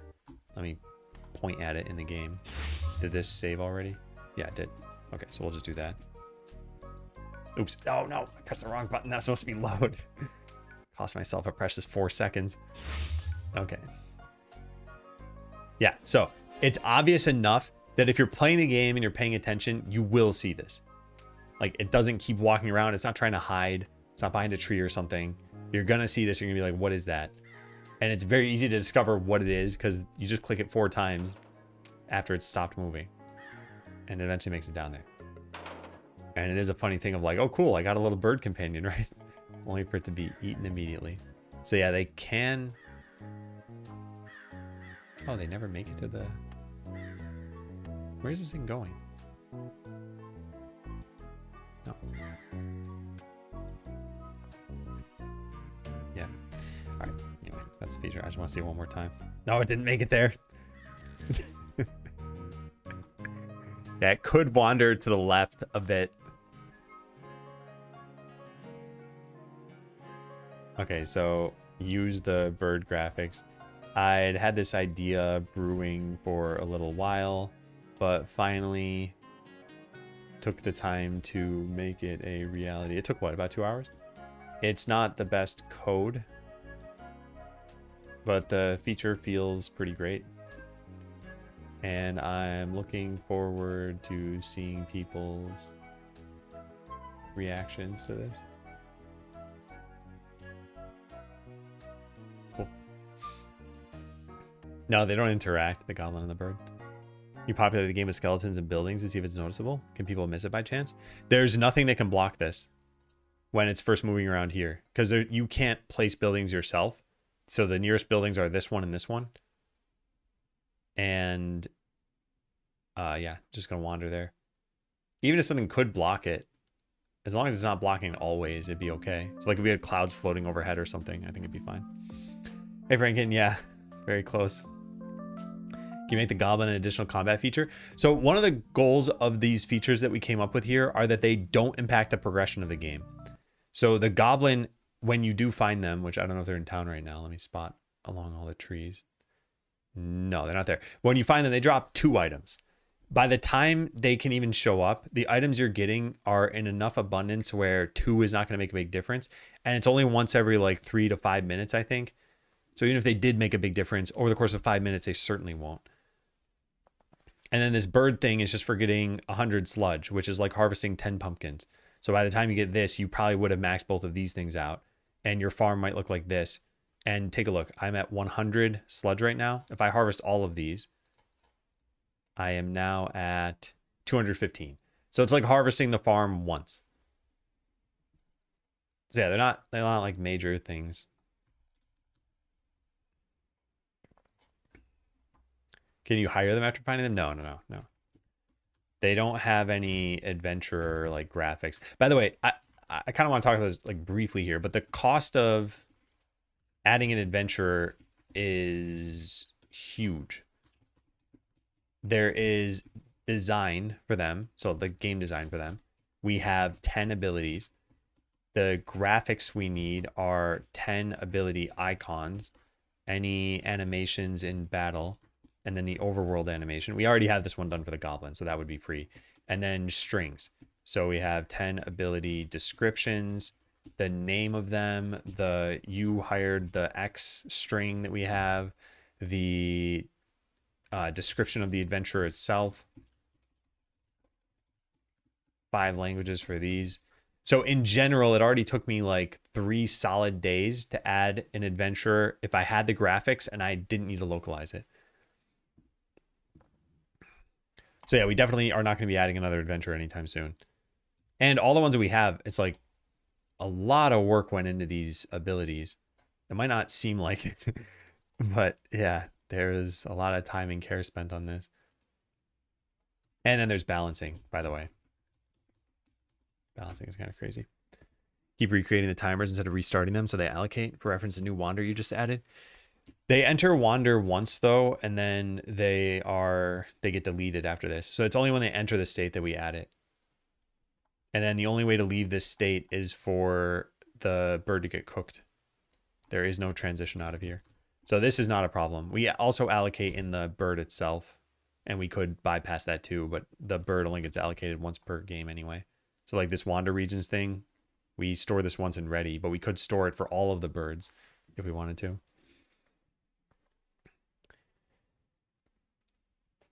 But hey, what's 3 days? Well, it's more than 3 days because of the other people having to do work. For those who haven't seen this, if you go to weblate.skeleteller.com, you can see all the different languages it got translated into. And you can see the languages it hasn't been translated into, Chinese, Japanese, Korean. There are 1,500 strings to be translated. So someone's eventually going to need to go through here and go like, what is change your party member's location? Okay, it's that string. What's this one? Okay, we got to type something in. Yeah, so there's a lot of work for that. So this stuff is done or done enough. Spawn the unlucky bird. Make sure it's when you have the chef slime. Yep. Is this open contribution? No, this is closed source. The reason Dark is commenting is because Dark has access to the game code. He contributed to Skeleseller. You going on vacation after launch? I don't think it'll be right after launch. I do want to take a vacation. By the way, this is another weird thing to mention, but vacation to me as an American just means time off.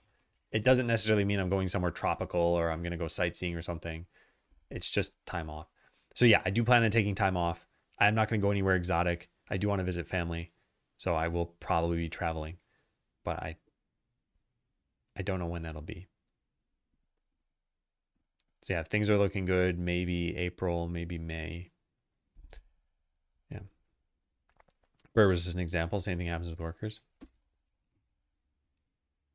Yeah, that's true. And worker wander. Actually, wait a second. Do we start timer is creating it? Yeah. Yeah, that's true. I'll write this down. I might do something about this.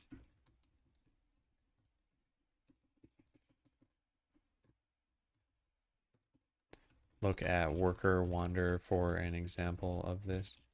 We could just create the timer once. Time with wife, yeah. Well, one of the lately, my wife's been helping out a lot more with just some of the slack that I've been leaving behind because I'm trying to focus so much on launch. But once I'm done launching, I want to get back to the amount of stuff I was doing, which is actually quite a lot. All right, have I filled out the journal? I did not. Yes, thanks, wife, indeed. No, I super appreciate that. Okay, so procrastinated on marketing by adding 2 features that... 2? What was the second one? What did I do this morning? Oh, the Santa and elves thing. Oh my God. I forgot. I thought I even did that this morning. That no one needs uh holiday season sprites and the unlucky bird. Yeah, for those who didn't see this, let me show this off really fast. Where is this? Customer. Ready. What is it? Holiday season? I could just search for that. Yeah. All right, so we just set this to true. So when you launch the game between December 22nd and December 28th in real life, this is what the game will look like now. This is why this is a feature that is pointless, because that's 9 months from now.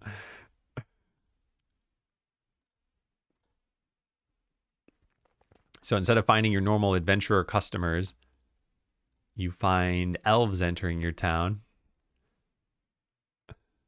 And that person shouldn't be there. Okay, that's a bug. And let's make them spread out a little bit so they're not stacked on top of each other. Yeah.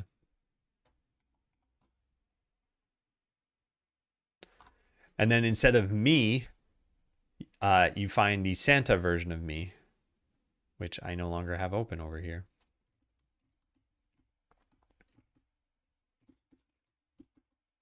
Characters. Yeah. I will spawn as Santa instead of as myself with glasses. Hey, I'll go dev. Are we running the secret one again next month? I don't think so. They're just a friend of the elves. I'm actually not sure why that's happening. Customer. We have regular sprite IDs here, and we have used sprite IDs. But because we've used them all.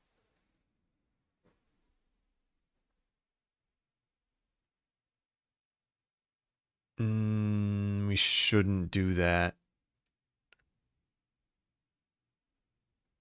Yeah, we shouldn't do that. Or just let them show up. What do I care? We don't use them as a portrait, right? Oh, wait. Oh, is that what's wrong here? Sprite IDs used when no others are available. Yeah, I think that's it. I need to change this.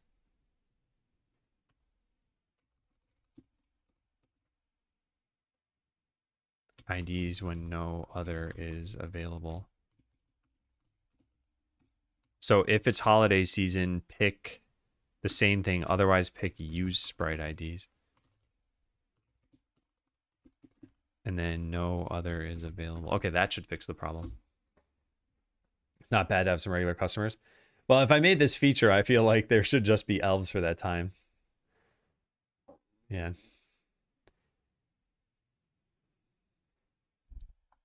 Okay, let's try this. And I got to make sure it didn't break for the other one. So now we should just see elves. Yep. And I'll spawn a bunch more.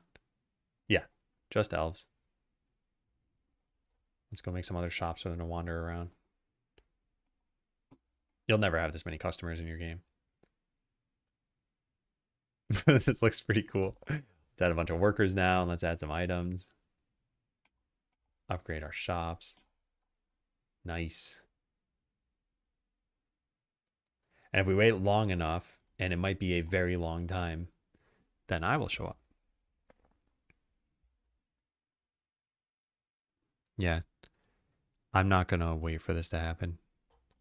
But what I will do is I will restart the game and just let it run at 8x speed so that if it happens while I'm doing other stuff, then we can point it out. So revert this. Fix. Oh, actually, a couple things I should test. All right, no, never mind. I'm not going to show this. So let's close out of this. I want to make sure that I did not break this for regular customers. So now it is no longer December, whatever I set it to, 23rd or something.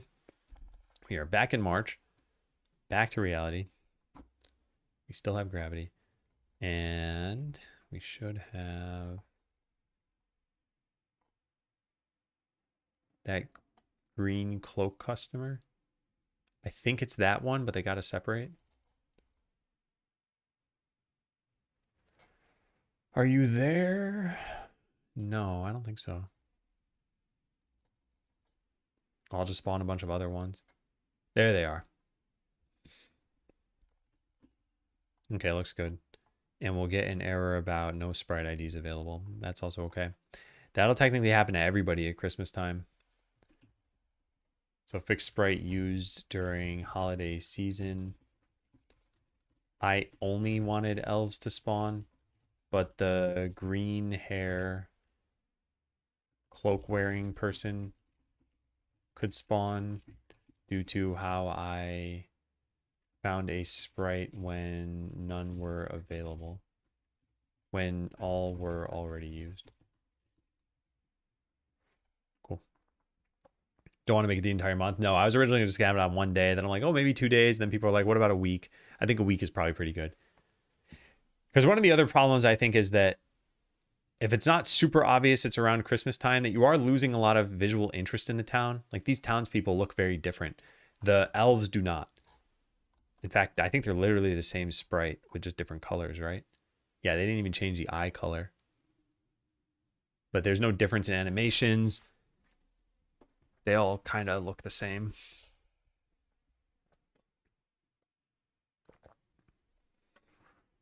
Is there a story behind the green one? Yeah, the green ones were originally an NPC, and now we have a portrait for them, but we never used that portrait.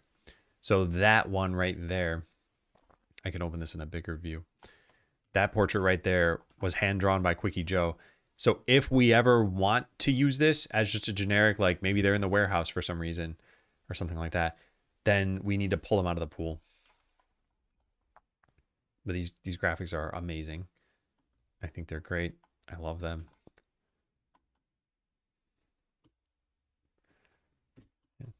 Quickie Joe, the MVP. Oh, definitely.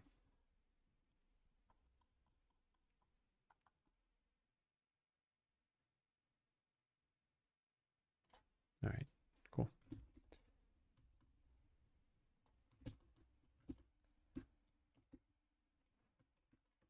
Ooh, okay, so we're going to do that tomorrow. All right. I am going to get going, I think. I'm not going to be streaming this afternoon. Honestly, I'm not sure what I'm going to be doing. I'm not super confident about the marketing stuff, and I don't know. Have there been any new videos? Oh, yeah. Don't forget to watch my short if you haven't already. It's in the Today command there. No, no one. Is there anyone streaming it on Twitch right now? Because I want to start rating people who are playing Skeleseller. I don't think there's going to be just random people playing it. And yeah, sure enough, there's no one right now. What a shame. All right, well, let me find someone else to raid.